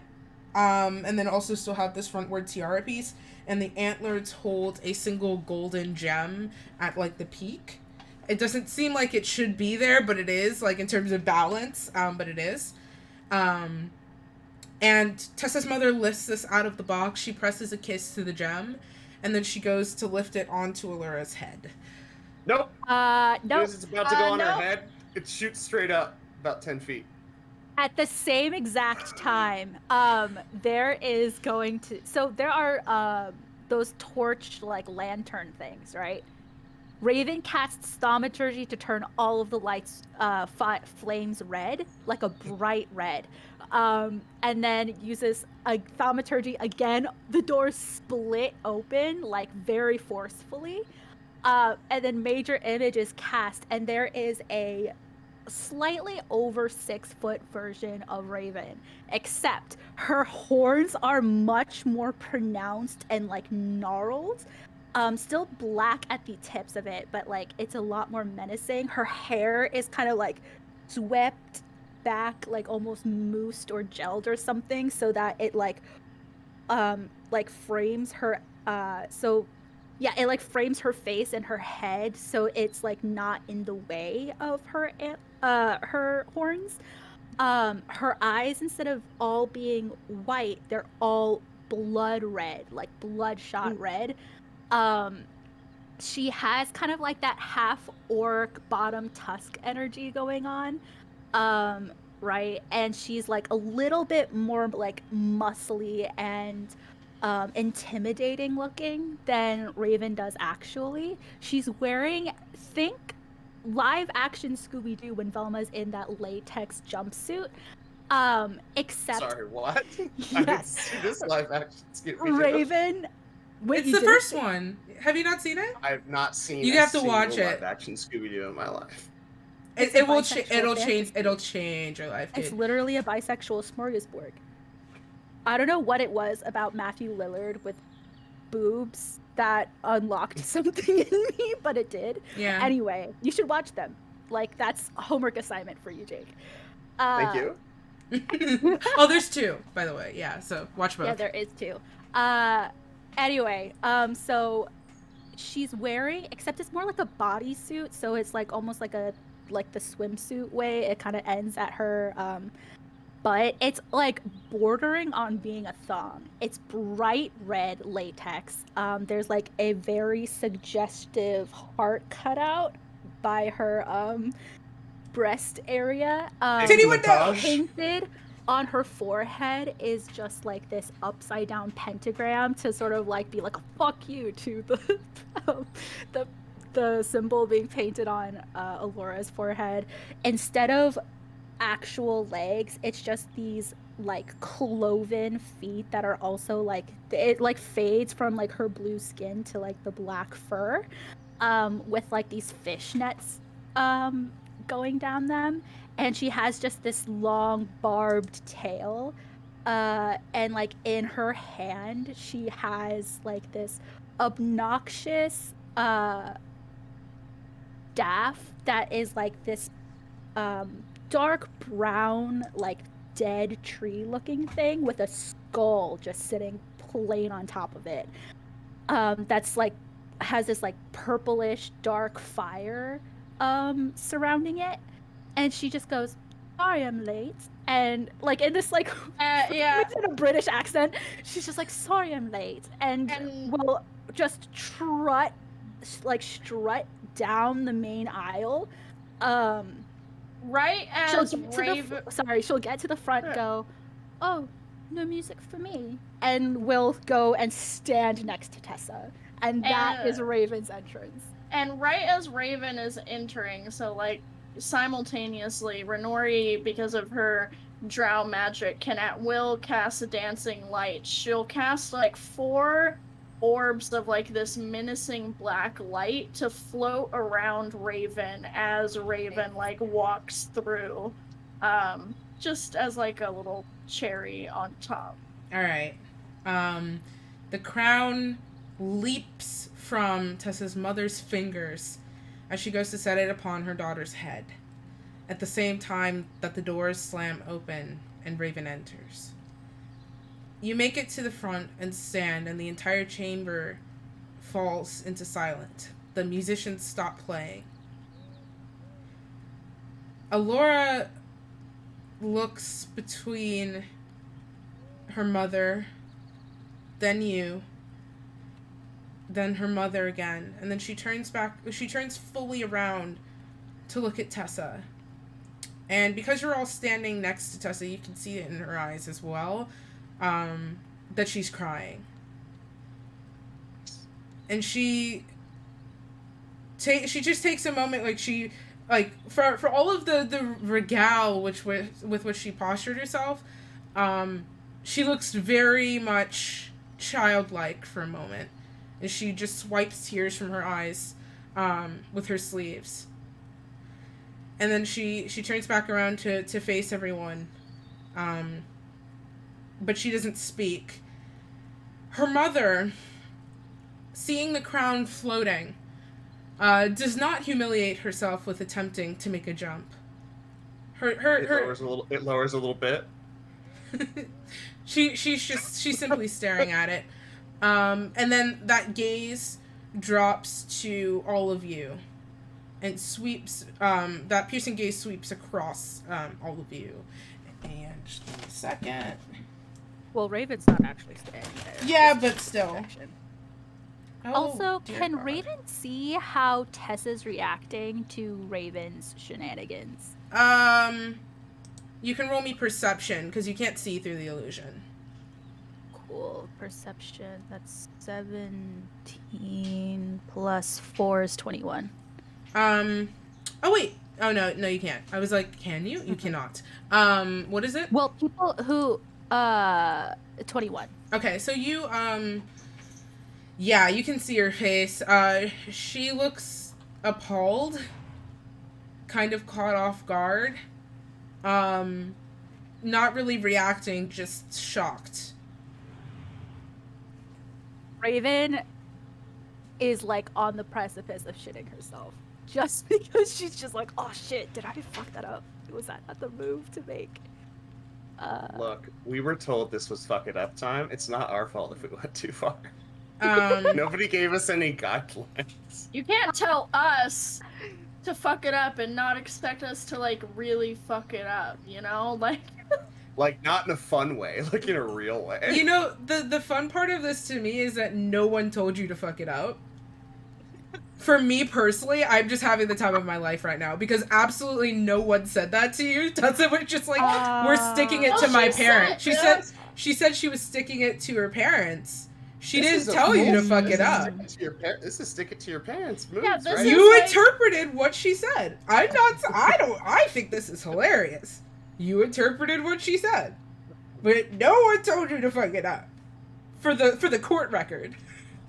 For all the Phoenix Wrights out there. So she Objection. her mother looks up at the crown, especially as the bob's just a little bit closer.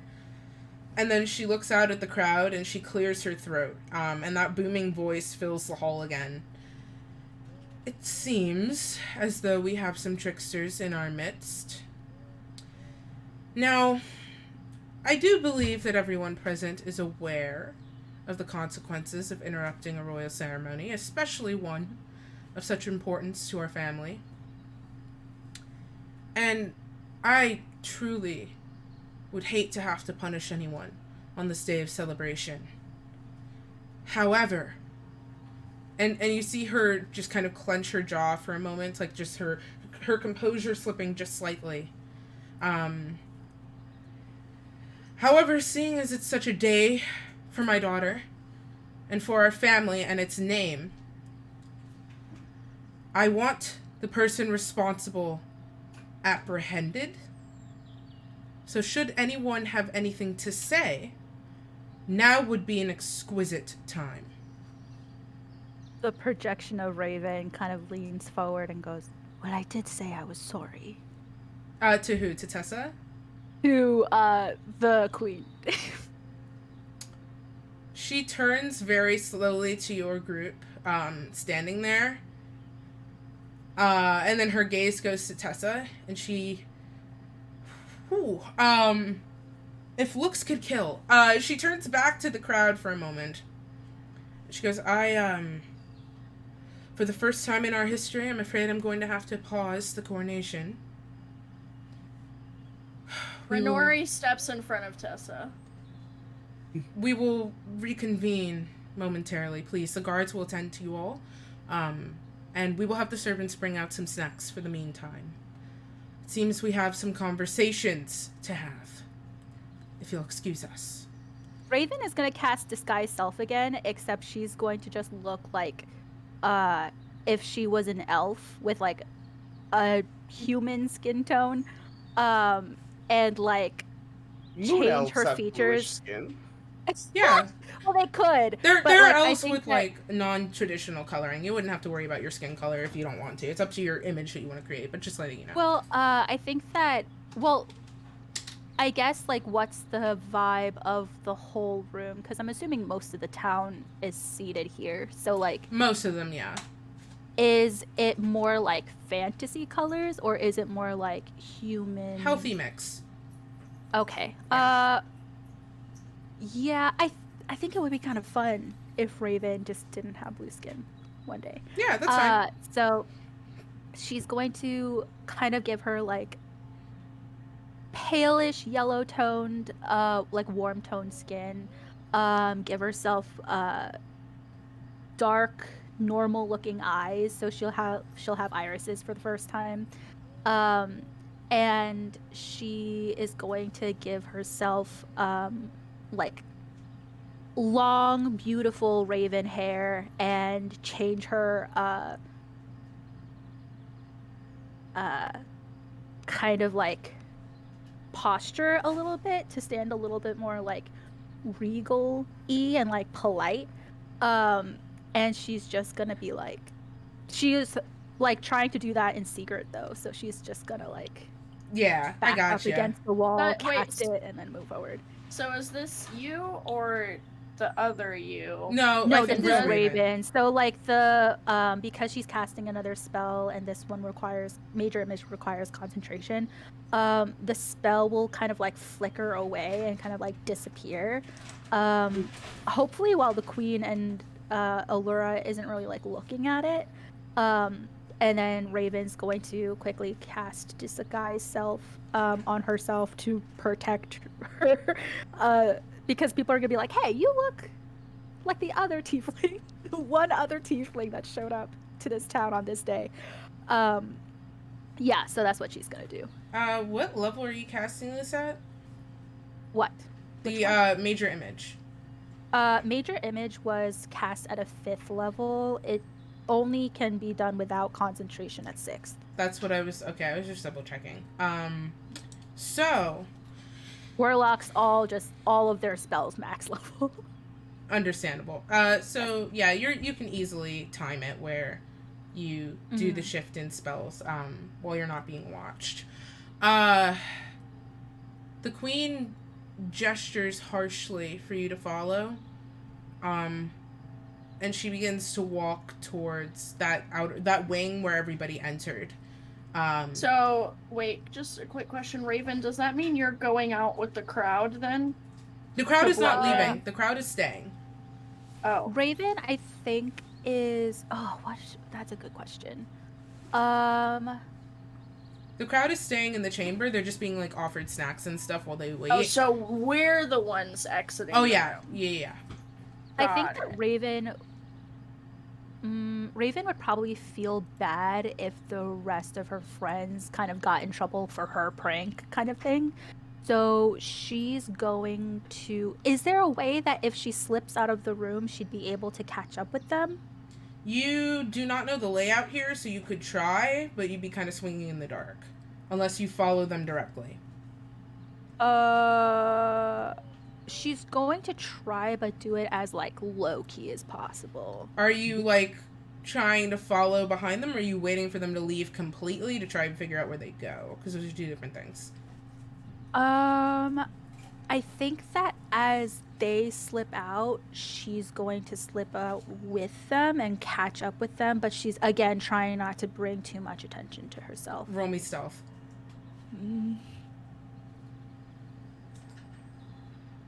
Okay.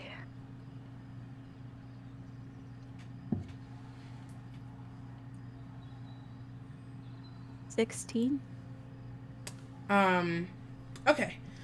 So you all, the main group, minus Raven, you make your way down the hall. The harsh click of the queen's heels kind of leads you, and a couple of guards fall into place behind you as you walk deeper into this palace.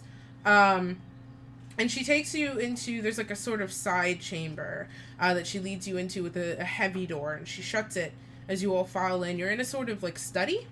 The walls here are crimson red with a rather intricate trim, and there are bookshelves lining the walls. And there's a rather majestic desk with a few chairs crowded around it. Did the guards come into the room with us? The guards have entered the room, and they are flanking the door. Okay, I'm just gonna clock those really quickly mentally.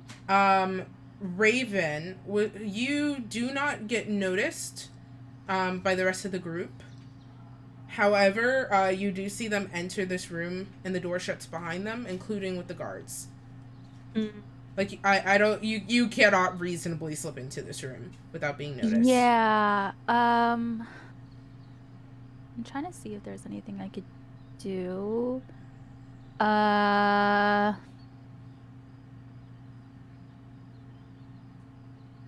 We'll come back to you in a second. Yeah, wait, can she start preparing the illusory script and just be like, I think she would probably... Are you ritual casting it, or are you just doing Yeah, ritual casting it. Okay, so you're gonna need to roll me another stealth, because unless you're just gonna stand in the hallway for 10 minutes. Yeah, she would probably want to hide. Yeah, you're gonna need to roll me stealth, especially because you're going through the motions of casting a spell, not just kind of hanging out. Yeah.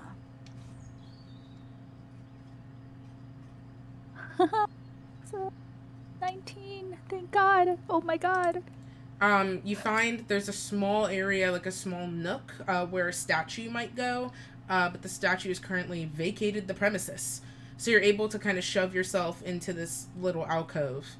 Like it vacated the premises, as in like the statue knights at Hogwarts? No, Like it just got up and left? No, I am saying words. Okay, I was gonna be like, that's cool. I mean, you just know there's no statue here. Who knows where the statue is going and what they're doing? But yeah, you can you cram yourself into this. Life, probably. You cram yourself into this little alcove and begin your ritual cast inside of the Okay. study. I don't know who's going to get it though, because Renori might be better at reading people, but Faustus would be better at the sleight of hand to send a message back. You will have time to decide that and tell me in a second. Yeah, okay. Let me know when the 10 minutes are up, please. I will. Within the Thank room, you. the queen circles the desk so that she's facing you, and There's a moment of her just standing there, like, kind of deep breaths, as she maintains that composure, and then she slams her hands down onto the surface of the desk, and you see it crack beneath her palms, just slightly. And she looks up at all of you. This is perhaps one of the most important days of my daughter's life, and you ruin it. How unfortunate. Confused that as to why the finger is being pointed at us, in particular. Yeah, and also, I heard quite a few people from your kingdom outside the walls as we came in. Most of them were pleased for the coronation, but some were not. I would probably look into them first. and also, you have more than one daughter, so this is the most important day of one of your daughter's lives. I'm sorry, I missed when I was speaking to you. Oh, I'm sorry. Her I gaze missed shifts. when I cared Her gaze who shifts. you were speaking to. Damn. Okay, the guards at the door draw their swords. And they both take a step closer. And Tessa grips your arm, Renori, and casts a wild glance at both of you. I shake it off. Her mother just stares directly at Tessa. I would tell your friends to watch their tongue before we remove them. As I was saying, Tessa, you know better than this. And we have become more lax in allowing outsiders to visit. Do not make me regret it. Like casting the blame on Tessa. Get that idea out of your head right this second. Renori, please. Please don't make this worse than it is. Renori sighs. Her mother, kind of just huffs a little bit. So, you brought your... She casts a glance at the image of Raven, friends. Oh, that's gone. Oh yeah, that's right. Yeah. So you brought your friends, and her glance, that piercing stare kind of passes over all of you. And you... I don't understand, Tessa. You know our customs. You know our laws. You make it back from leaving our walls to celebrate your sister. And now this. Why? You know it broke my heart when you left. How could you... Please. And Tessa kind of just quietly clears her throat a little bit, and Elian puts a hand on her shoulder, and he speaks up. Mom, I don't think it was Tessa. I don't know who it was, but you know we wouldn't. I understand why you're upset, but we wouldn't. We have our reasons, we have our tensions, but we would never. And the Queen's glance returns to your group. Sorry, just for like a DM question real quick. Alora is still in the main hall, or she also came along? Raven is not, sorry. Alora is not in that room. No, but she's not in the main hall either. She left, Okay. she kind of, left, like, disappeared on her own. Got it. Yeah. So the Queen kind of casts her glance at all of them, all of you. Right. Renori, she looks at you first. What is your name? Renori stays quiet. Oh. Now you don't know how to speak. Interesting. Faustus, her No, glance goes to you. No, I've just been told that names have power, and I don't particularly want you to know mine. All right. I have no concern. Faustus, her glance goes to you. Have you a tongue? I do. Introduce yourself. Faustus Finch. Her glance goes to Casper. And he kind of like, Oh, poor Laurel. I'm so... Laurel. Oh, those poor... What an Hey, you want to adventure go on an for Laurel. adventure? Yeah. This is why I said it was fun for me. Casper's eyes kind of wide, and he goes, my name is Florian. And he, his glance just at Laurel, and she, and she gives a hasty curtsy, and she goes, my lady queen, ma'am, I am... Lady Queen, ma'am. I- The title of the Elven ruler. my name is Yes, Laurel. to be Lady Queen, ma'am. For a day, even. Lady Queen Man? Sorry. Lady Queen Man? Sorry. Not this. She kind of coughs So slightly. Renori will roll her eyes. My name is Nyreen. Oh my god. Sure it is. Laurel looks at you, with a not very easily, not at all disguised, just look of hurt on her face. Renori just gives like Laurel like a play along, girl. Like kind of look. I was about to be like, did you say it out loud at that volume? She looks No. she looks away, Play but along, girl. Just like full volume. she looks Play along. She looks away. You see her clench her fists at her side, but she doesn't. She makes an effort to school her expression. Oh yeah, because Renori owes Nyreen anything after breaking the spell on her. I Sorry. mean, that is her sister, man. Like. Yeah. Well, we have lots of sister issues going on right now, so one sister at a time. Sister. Damn it, guys. Tessa kind of coughs a little bit, and she goes, Mother, I apologize. I'm not entirely sure the extent of what happened or why, but I apologize anyway, should I have indirectly had something to do with it. And her mother just huffs out another sigh. She goes, if one of you, or multiple, is responsible, and you confess now, I might be willing to forgive, despite the insolence so far. However, if one of you is responsible, and I find out about it later, she lets that threat hang in the air. Well, I can safely say that I'm not a blue tiefling fawn. So, what does it mean? Neither am I. As I'm sure you can see.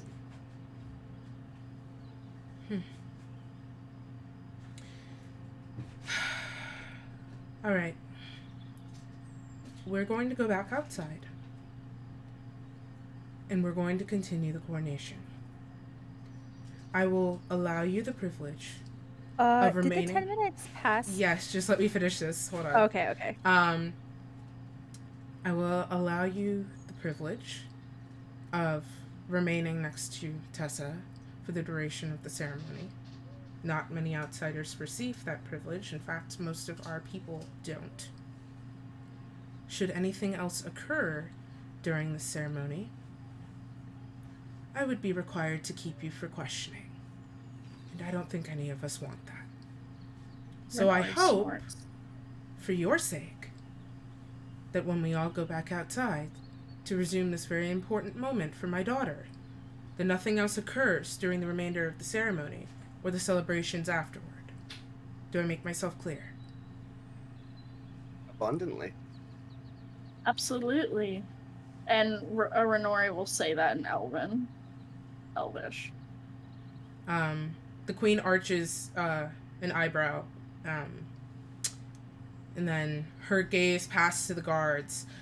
Raven, your 10 minutes is up as the queen is speaking. I just wanted to get out what she said. Okay. I think she's actually... Hold on, let me just read this a little bit. All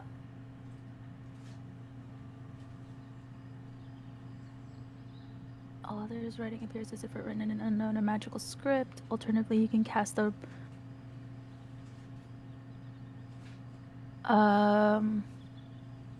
Not Okay, me wanting so- it to descend into chaos. Anyway, sorry. Okay. So Our DM is Raven- over us, by the way. Remember when you were saying that this was fun? It's fun for me as a person. Got it. I'm just thinking about the consequences of these actions, you know? Fair. We are not. I know. Oh, I So- noticed. Like, Tessa's hands, I'm hoping, like, it'll just appear in her hand like this little piece of paper, right? Mhm. So if they're fisted, it'll just like show up in her hand or not. And she's going to write like simply, because it is the only way that somebody else could read this message is if they have true sight. Yep. So she'll say, "I'm so sorry. I'm so sorry. I will be well behaved. I am so sorry." And that's the entirety of the message. Me doing the like. Is that a haiku? Alright. That's hilarious. Okay. The message appears in Tessa's hand, but you have no idea if, reactions to it quite yet. Within the chamber. So after that happens, Raven is going to sneak back to the main hall to where she was sitting. Okay. You can quite easily slip back into the main hall. Okay. And we'll catch up with you in a second. So, going back inside the chamber, the guards do not sheath their swords, but they step aside to open the door for you to exit. Renori winks at one of them on her way out. His expression does not change. I know. Oh man, now I just want like 50 minutes of us trying to get these soldiers to break like they're the Buckingham Palace guards. You all exit the chamber with the queen at the head of the procession, as she was before. Tessa looks ahead and she goes, "Mother," and the queen stops and gives her just this hard glance over her shoulder. "I'm gonna go get Allura. I have a feeling she's run." And she, with haste, disappears back into that wing from where she had first emerged. Elian stays with the rest of you.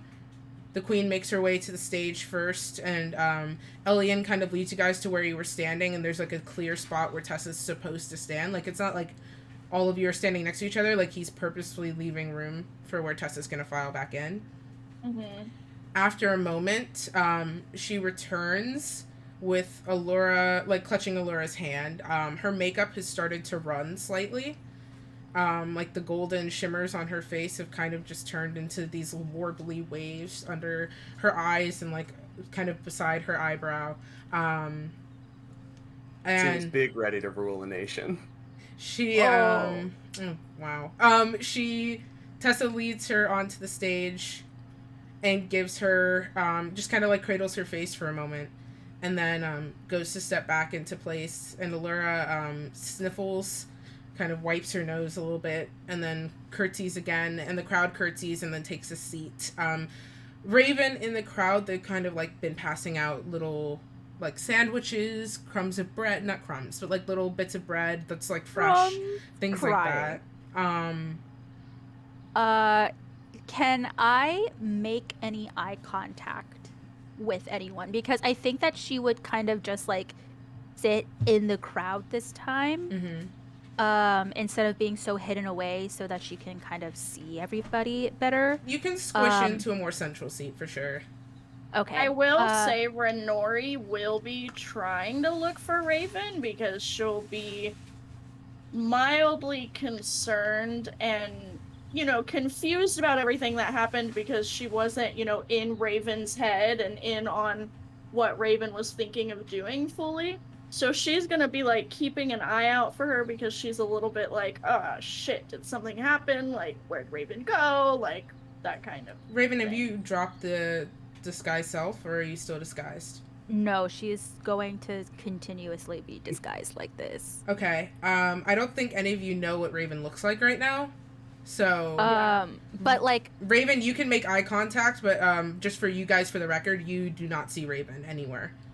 okay, so would I be able to tell that Renori is like looking I mean, for me? is Renori looking actively for you, or is this more of a do I see her as I'm standing? Well, Well, like, Renori would be scanning the crowd, trying to see if she can find Raven because of her concern of, like, oh shit, like, did something happen to Raven because she wasn't in the room with us? Mhm.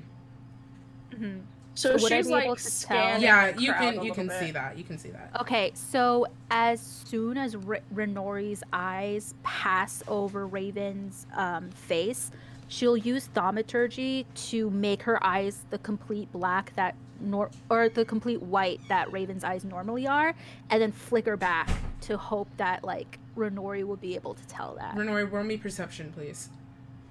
Hey, Doki bestie, I can do that. That's a 17.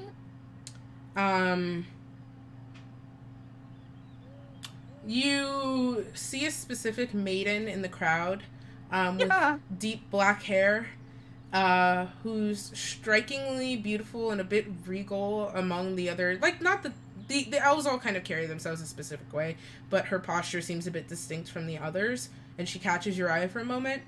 And you're not quite sure if she blinks or if something's up with her eyes, but something strange happens as she's looking at you.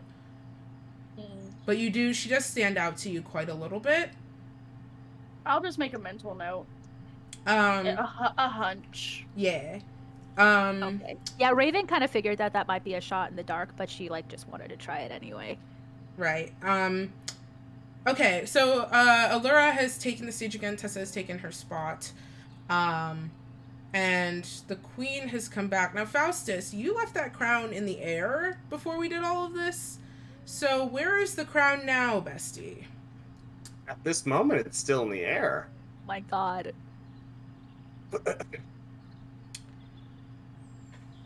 Hold on one second. No. Hold on one second.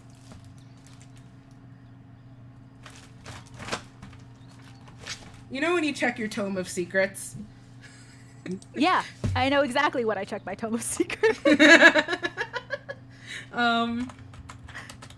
Checking my secondary digital Tome of Secrets. For I those of mean, you watching who might if not it- know, If it Raven as instantly a warlock. What's going on, Jake? If it instantly dropped back down as soon as we got reprimanded, that is admission of guilt. That right there is admission of guilt. Fair. If you True. drop it now, they're gonna have to get it. They have to climb up there and get it. Interesting. That is Also- an excellent point In that I case, did not think about. in case anybody wanted to know, Raven's agreement with this Eldritch patron is the act of the tome, so she gets a spell book essentially.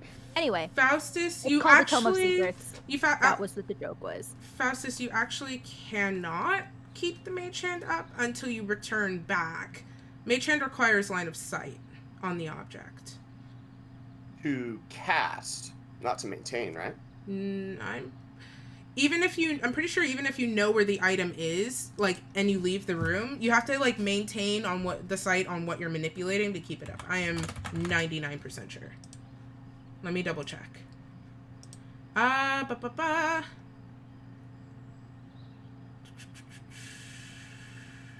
It's not say anywhere in the spell description that it requires line of sight. Yeah. Alright, we'll leave it. Okay. Shenanigans maintained. So, yeah, there is the queen kind of huffs and glares up at the crown. And then a wave of energy passes through the room. Faustus, your mage hand is dispelled. How far into the room is this dispel magic gone? Wave. It's a wave. Hold on one second. I just have to double check my specifics. Wow, Renori's about to find out where Raven is. It's 120 feet. Yay. A wave of energy passes over the frontal half of the room. Raven, you are caught at the very edge of the spell. The queen outstretches her hand, and the crown drops neatly into her palm. Mm-hmm. Raven, you feel your disguised self melt away. Is this just a dispel magic, or is this something higher level than that? You can make me an Arcana check. Yeah. I'll do that. I will also do that because Raven will love freak Arcana out check. at the It's a feeling 21. of her. Okay. 30, 20. Okay. What is math? Not something 30, I can 20. do. Okay. You get the sense it is dispel magic, but quite powerful. Yay.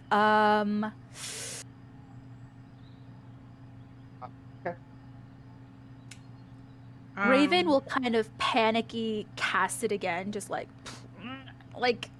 I just need this to hold on, you know. Is that possible? Yeah, you can reactivate a spell afterwards.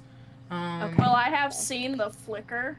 That's what I'm about. Hold on one second. I need about. Oh, 4 queen, have piece. roll low perception, queen, please. The queen's a baddie. I'm afraid. No.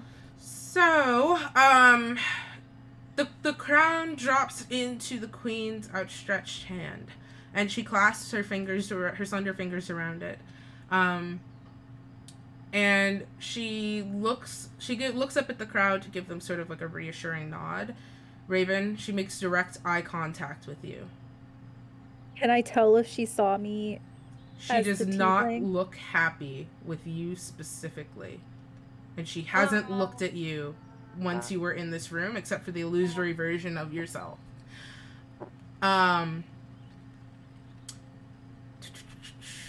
Okay, so the crown drops into her hand, and she has a grip on it. Faustus and Renori, make me perception checks. Jesus. Okay.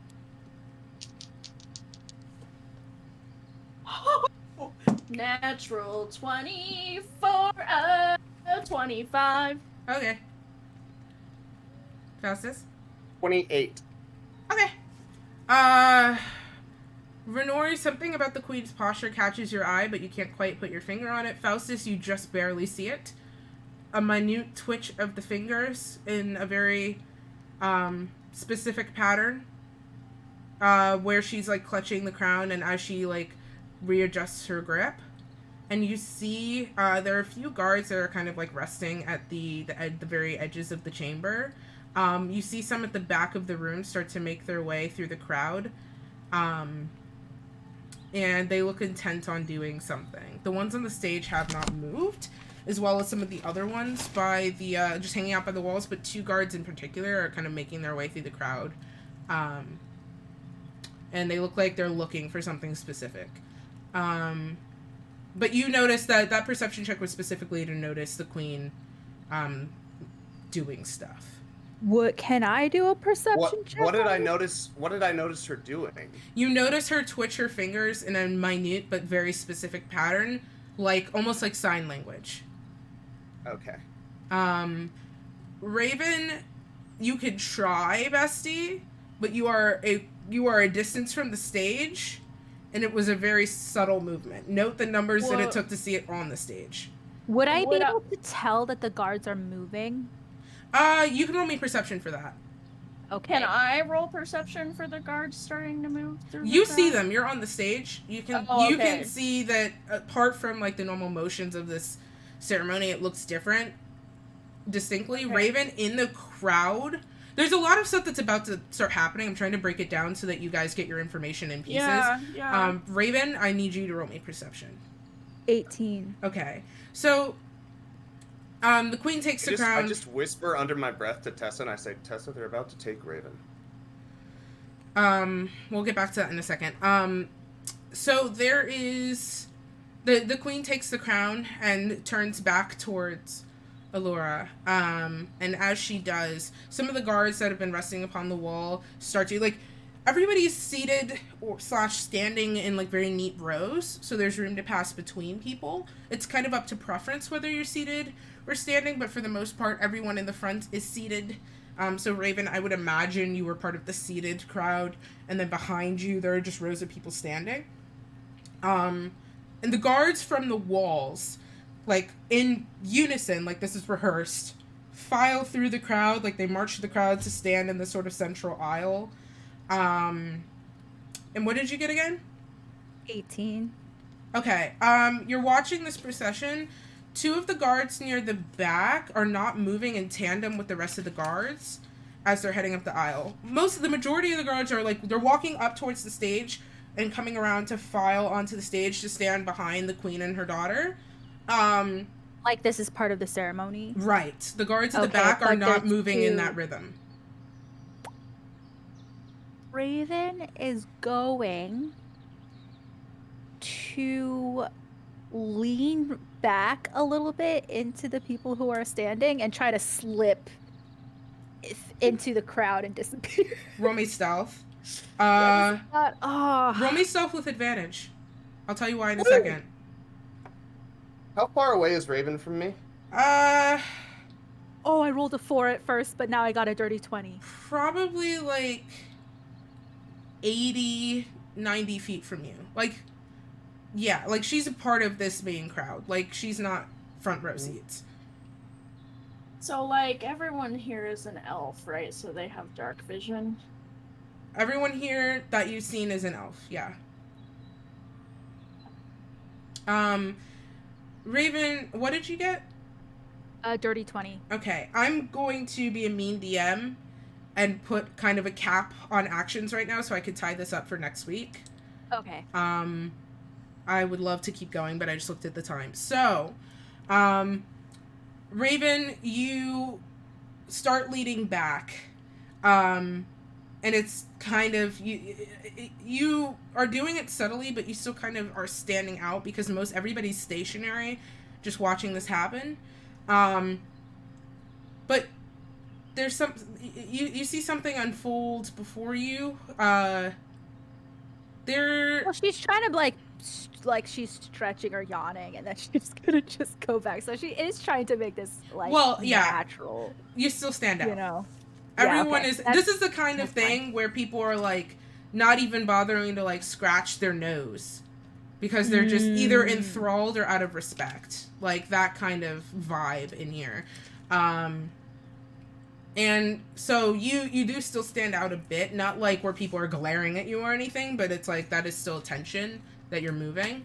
But as you do, you see a blonde elven girl, a bit short, wearing a light pink sort of dress, and she's got pink flowers intertwined in her braid. She has like a French braid situation going on. And she stands, and she sticks out a leg, and she trips one of the guards. And it's one of the guards that was at the back that was acting kind of weird. And he stumbles, and he glares at her. And You see her give him the finger and make a Nice. run for it out of the aisle. And the 2 guards at the back look at her, then look at you, and they go and follow after her. Raven falls in love. No, I'm kidding. On the stage, you would see this unfold. Faustus, Tessa looks alarmed and kind of deer in headlights when you warn her about Raven. And she doesn't act. Like, she just seems shell-shocked. Being a princess mean anything for you? Can you do something? This is a sacred ceremony, and it's already been interrupted. I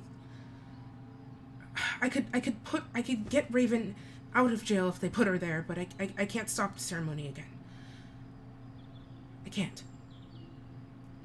And so obviously that happens right before this stuff happens with the guards. So you see that girl just book it out of the hall, kind of laughing as she goes, and a lot of people like turn in their seats to watch her go, and there's a murmur that rises among the crowd, and the queen clears her throat, and immediately everyone falls silent again. She goes, a final interruption? Perhaps today we can continue with what was intended? She takes a deep breath, and she raises the crown to lower onto her daughter's head. Allura kneels gently, not fully onto the ground, but like kind of lowers herself so that the crown can be placed upon her head.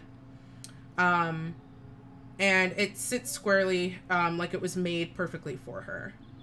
And then she stands and she turns to face the crowd, and in Elvish, she recites a speech, and essentially the gist of what she's saying. Because it's very much in ancestral Elvish, not necessarily in the dialect that you all are familiar with. So once again, just minor translation issues, but not where you can't understand what's happening. She swears to protect Alhisari with her life, and that she would die for her people and her kingdom. And Tessa, the whole chamber erupts into applause. And Faustus, you see, for a moment, a tear slip down Tessa's cheek as she goes to clap as well. And that's where I'm gonna wrap it up for today. Thank you guys so much. A lot of chaos today. A lot of chaos today. And some fun consequences later. So, once again, final reminder, because I'm going to keep pushing this because it's really important to me. For the month of October, the entire month, whether we're live or not, you can help us help domestic violence survivors get the resources that they need. It would make my day to be able to meet that goal, not just, to play Resident Evil Village and dress up as a hot vampire, but also just to help out some people in need. Obviously, no pressure, but it is something that I would like to be able to, to get done and say we got to help some really cool people. So we will be raising that money until October 31st, and I will be playing at some point, hopefully before then, Phasmophobia, since we earned it with that incentive. And after Eclipse ends this Sunday, we will also be doing a making of Eclipse stream where I break down all of the juicy secrets. Speaking of Eclipse, on Sunday, 2 p.m. Eastern, until God knows when, we will be doing the finale of this spooky little adventure. So come hang out, tell your friends. We have the cast, Kristen House, Serotonin, Mansu Gates, and Cat Scratch all joining us, reprising their characters. It's gonna be awesome, guys. So make sure you're there. And also, once again, reminder that the VODs are all uploaded of Stormborn's Curse. So if you're just joined us in the middle, have to go back, missed an episode or two, everything's up for your viewing pleasure all together. So, with that being said, thank you guys so much. We will see you next Friday for Stormborn's Curse. It feels so far away. But we'll see if you. Raven goes into the pokey. Let's see. Let's see if Raven goes to the pokey. Let's see what... Oh, is that your biggest concern? That's not my biggest concern. It's alright, I can pick locks. We'll get you out. That's not my biggest concern. I'd love it if you shared your biggest concern with the class. Just, the absolute total destroying of relationships. Yeah. Mhm. I feel like Perhaps. Raven is like right now, don't get captured by the guards. And like brewing in the back is this storm of anxiety about how she's going to make And this like up. also maybe we're punching a queen. Like I don't know. Punch a Are queen? we? If I You have know? Is this gonna be a Briarwoods arc? Like I don't know. Anyway. I don't know. Well, I have a lot to process because this is gonna be fun. Yeah, I'm gonna text whenever you. Whenever Chris gets back and Poor gets Chris. into the chaos we made while he was gone, that poor fella. You Chris, know, I'm so and I just can't help but wonder how much of this tide would have been able to stop or influence.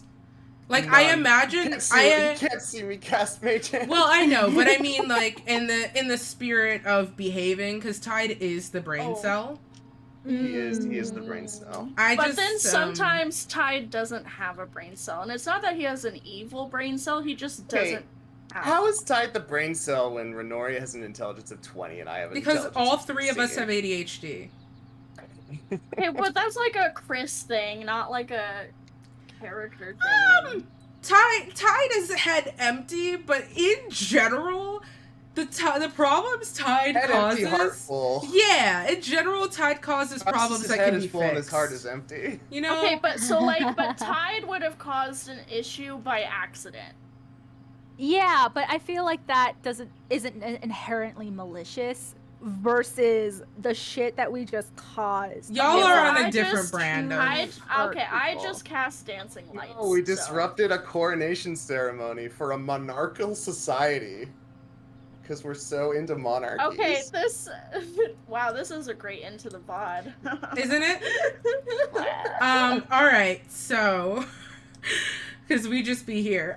So alright. Oh wait, the other thing, I forgot to say it when we did stream, but I'm being more open about it now. I do have a goal that I'd like to meet of having 200 followers by 2022 Hell on yeah! Twitch. That would just make me really Make it happy. happen. So Bliss hit 150 on Sunday. Just gonna put that out there. If we could get some hype in chat for that. Whoop, whoop, whoop. Thank you. I don't really pay attention to my numbers all that much, but I noticed and I just think it'd be pretty cool. So yeah, alright. That's gonna be hanging around during all of my streams until the end of 2022 to see if we get there. So alright. I'm gonna let y'all go. Thank you so much for hanging out. We will see you next Friday, 8 p.m. Eastern. Tell your friends. Binge the VODs. See you then. Boy.